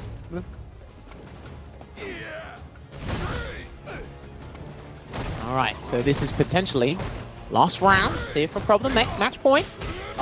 This is the punish, unfortunately. Not sure if he done that a little bit late. Gets the counter hit confirmed. I remember when he used to be able to combo off that normally, that crouching medium kick there, Urian. Oh man, what a time. Oh, horrible. Alright, there's the punish he was looking for before. Alright, gets to confirm. Slowly edging from next to the corner and he activates some block. Interesting call. He's going to sandwich him. And he can just... Oh! That's unfortunate there for Ryan. He's probably looking for a way to confirm it's a critical art. What's it going to be this time round? Locking at that straight's just giving Ryan full CA as well. Yep. Ryan's tried and tried again, but somehow... And there you have it. I think that's the second time he's done that tonight. Coral punch into the tackle, ending with the dominant crush there. Making it one apiece. God, pretty. He's been 50-50 with, you know, his phenomenal plays into the critical art. But if there's one thing that has been consistent for him tonight, it has been coral punch into the tackle and into the CA there. And I think I said counter hit as well. So it's definitely been a good shout. Round one. All right. Fight. So it's 1-1. Wow, and he starts off the round with Quarrel Punch into Headbutt. Okay. Okay. That's a good shot. I don't mind that. Oh, okay. Let's see how old that. And as we were talking there, to the stream team in the back, Corner. that was actually not bad damage, you know. Oh boy. Jumped out of command grab that time. Is he? No, he's not. If he spent the bar, he might have died, you know. Reversal, no. Can't do it, so he has to take the throw. Yeah. How do you do forward medium punch into charge? We see it. I don't know. It's completely beyond me.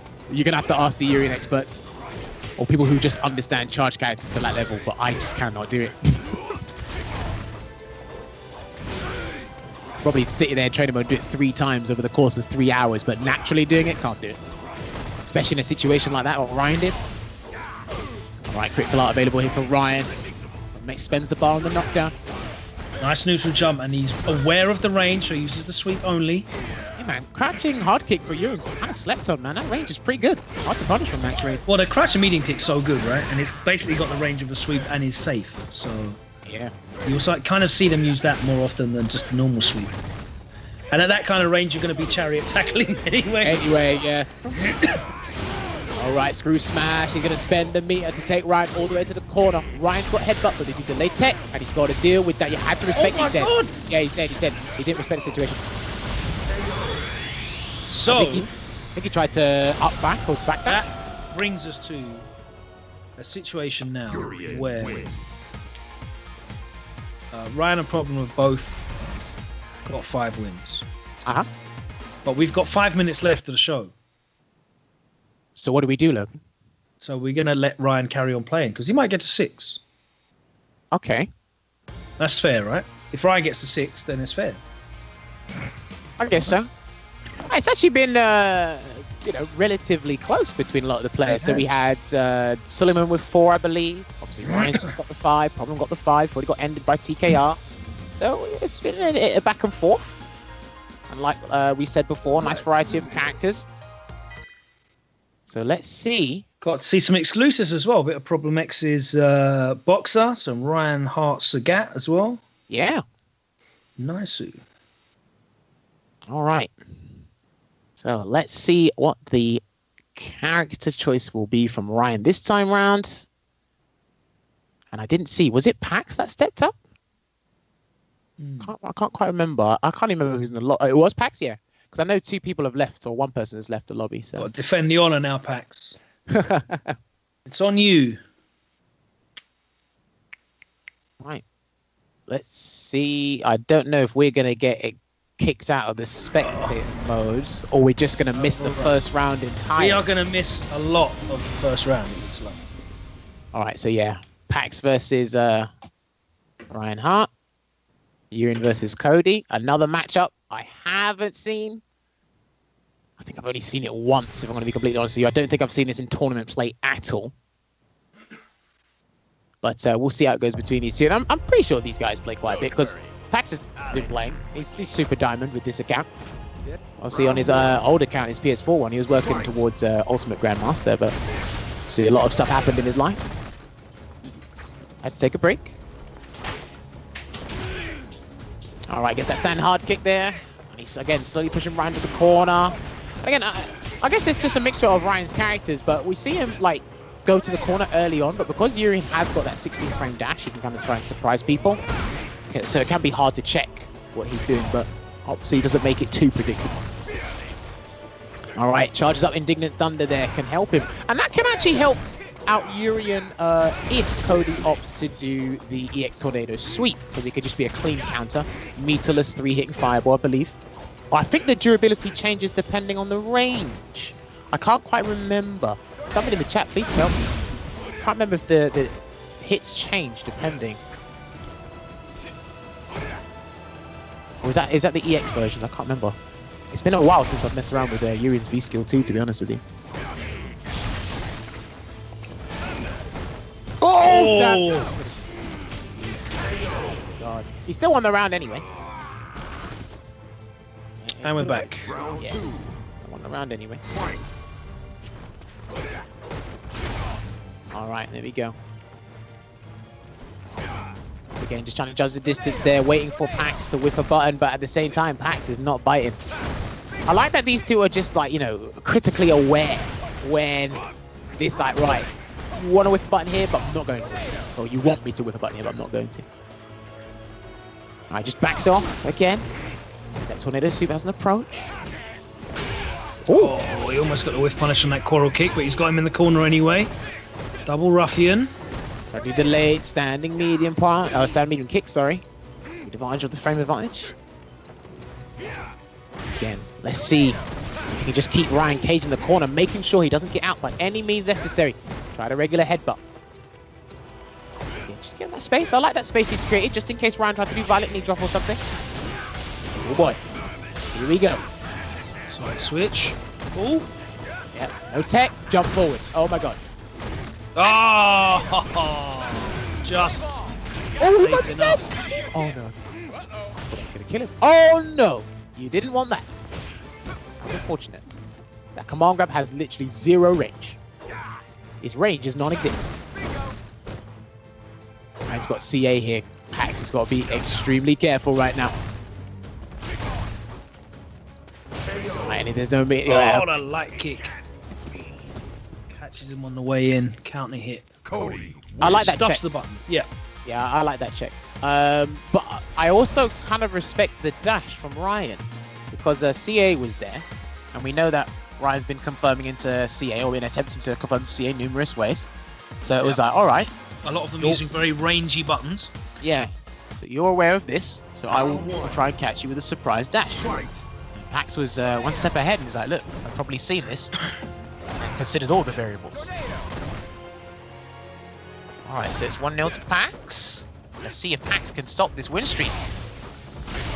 He's on 5, so it's just determined to see who gets the 6th win streak. Or it'll just be evenly matched between Problem and Ryan in terms of their win streaks here. So Tornado Sweep. No violent knee drop yet. Let's see what Ryan's... Yeah, literally. Probably just trying to throw Packz off guard, making him trying to expect something else so that the violent knee drop can come in, and there it was. He needs it to escape. There's his throw. And Cody's corner game is actually pretty decent, you know? Where the throw... yeah, where he leaves you after a throw, where he's left. Oh, he done it too early. I think he's dead anyway. Oh, I thought he was going to spend the bar in CA, but... Saves himself 2 bars. Yeah. Round 2. Meter management there. Fight. But yeah, sometimes the amplified metallic Sapphire can actually mess up your follow-up into the chariot because of the timing, right? Because it hits, it stays out for a little bit longer. You do the chariot tackle to the regular metallic Sapphire timing, so that could cost you in the long run.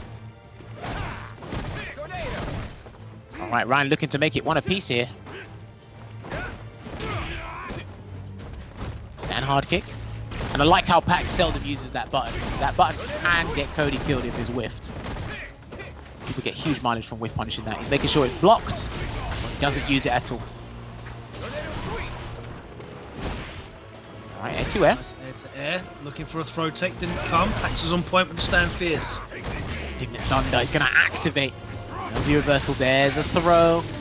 And he's going to go straight into the critical art, maximize the damage from this scenario, and he's going to play around. I don't think Packz is going to let him charge, so Ryan... Okay, there it is. I thought he was being very wary of... Ooh. Activate. No. Activates off the jabs, though. Oh, he didn't take it, and he's dead. Oh, no, he's not. Pixels. Oh, the stagger on the jab. No bar from Ryan. So I believe the activation Cody does off of the target combo is like plus 13 or something, but I actually hate that guess. Because it's like, you know, he walks up, does stand fierce with the pipe, get crush countered or something. Or you can just do, like, try and make sure he can get the command grab to connect. It's actually a very annoying guess. But certain V triggers with double-digit activations on block, they're very awkward to work with. Always got to kill the frame somehow before you get the ideal situation in Street Fighter 5. And there's the charge Donk Knuckle. Looking good here for Packz. Oh, there's the overhead. He probably didn't want that. He probably wanted stand fierce into Tornado Sweep. Take advantage of the frame. Forward stand fierce, yeah? Yeah, into EX Yeah, Tornado that's Sweep. Here again. Point with the anti. Yeah, that's probably what he wanted. Because he's like +2 after that, I think. Another fireball that's got good frame advantage on block. EX fireballs at a +2. Oh, Sounds great. Give me one of those. Privilege, mate. Privilege. To the very few. Okay, he's gonna get this conversion. Yeah, EX Tornado Sweep +2. Activates. Probably Ryan was anticipating that as well, actually. Oh, Ryan could have interrupted that. Yeah, Ryan could have interrupted that. Damn. I'll tell you what did get interrupted. Ryan Hart's win streak on 5 wins. Congratulations to Packz for ending that. So on that note, we have no champion this evening. Well, we're not champions anyway. We're only really celebrating 10 win streaks. What a buzzkill! Aren't we? There's no champions here. We're only celebrating 10 win streaks, and no one got one tonight. But yeah, it was a great performance. We had some really cool character variety as well. Thank you TKR for joining us, and thank you Suleymon for joining us as well. It's definitely entertaining having Suleymon involved with his Zeku. We can see more of your collection there behind. Oh, right here. Yeah, you can. Yeah, because we've got more of the actual background. I've just got a little small thing, but yours is. I mean, there's. That's not the full picture. That's we not get the full picture. Hold on, let me see if I can bear with me, stream. Don't knock the camera over. That's what I'm going to try and not to do. Right. That's not even the full picture that's being sent though, because no, there's it's some behind cropped. here. What have we got? I've just covered the light, so let me move my chair the other way. Right. I don't know. It's pretty dark now, isn't it? It's pretty dark. Yeah. You've cropped it. That's why. You got. Oh, hold on. Oh, there we go. So you get got the guided tour. So yeah, We don't see the top shelf. It's a family show. None of the top shelf stuff. So that's pretty much it, and it goes down, and it goes below. Oops. Oh, wow. I can't even stretch that down. But yeah, it goes more down in the depths. Well, yeah, in the depths of my shelf, and there's more on the sides. There's 3. There's going to be a 4th one soon. So this is 10 years worth of collection. 10 years. 10 years. This is what a lot of my spare money goes to. This is only 3 years of rule books of Warhammer 40,000. 3 years. 3 years. And each one of these was like £30. I have tilted this, haven't I? That's how stupidly overpriced that hobby is. And I've just completely messed up the camera. Right. And this beautiful Ken statue / playing figure toy. Toy. That's what it is. Well, anyway, I mean, everyone's got something to collect. I just have it in the form of manga, and you have it in the form of Warhammer rulebooks. Exactly. And you collect shoes. You collect shoes for ages. Shoes, yeah. Trainers. He's got a lot of crepe and Supreme jumpers. Anyway, thank you for joining us tonight. I hope you had fun. I definitely enjoyed it. Great performance from the players. Thank you, Ryan. Thank you, Problem. Thank you, Packz. Thank you, Jester. Thank you, TKR. Thank you, Suleymon. Thank you, Afii. That was everybody, wasn't it? TKR, Suleymon. Hold on. Jester Power, Problem X. Yeah, I think you said. I think you said that's everybody. everybody. Thank you, Jammers, of course, and thank you, Visual Platform. Much appreciated.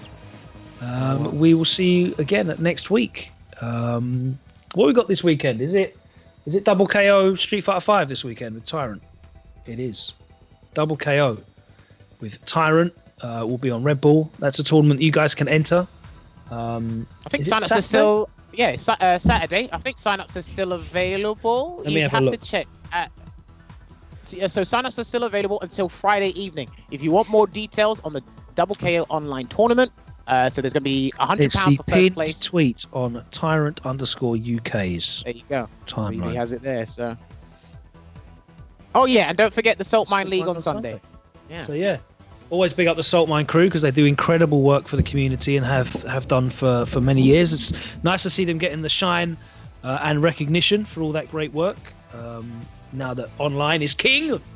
I believe they're probably the biggest European online tournament for Street Fighter now. I'll let you get. Big up Reddit, Street Fighter as well, NLBC, online, Wednesday Night Fights online, doing great stuff. So yeah, cheers to all of you. I hope you have a great week. Have a good weekend. Be safe. Stay inside.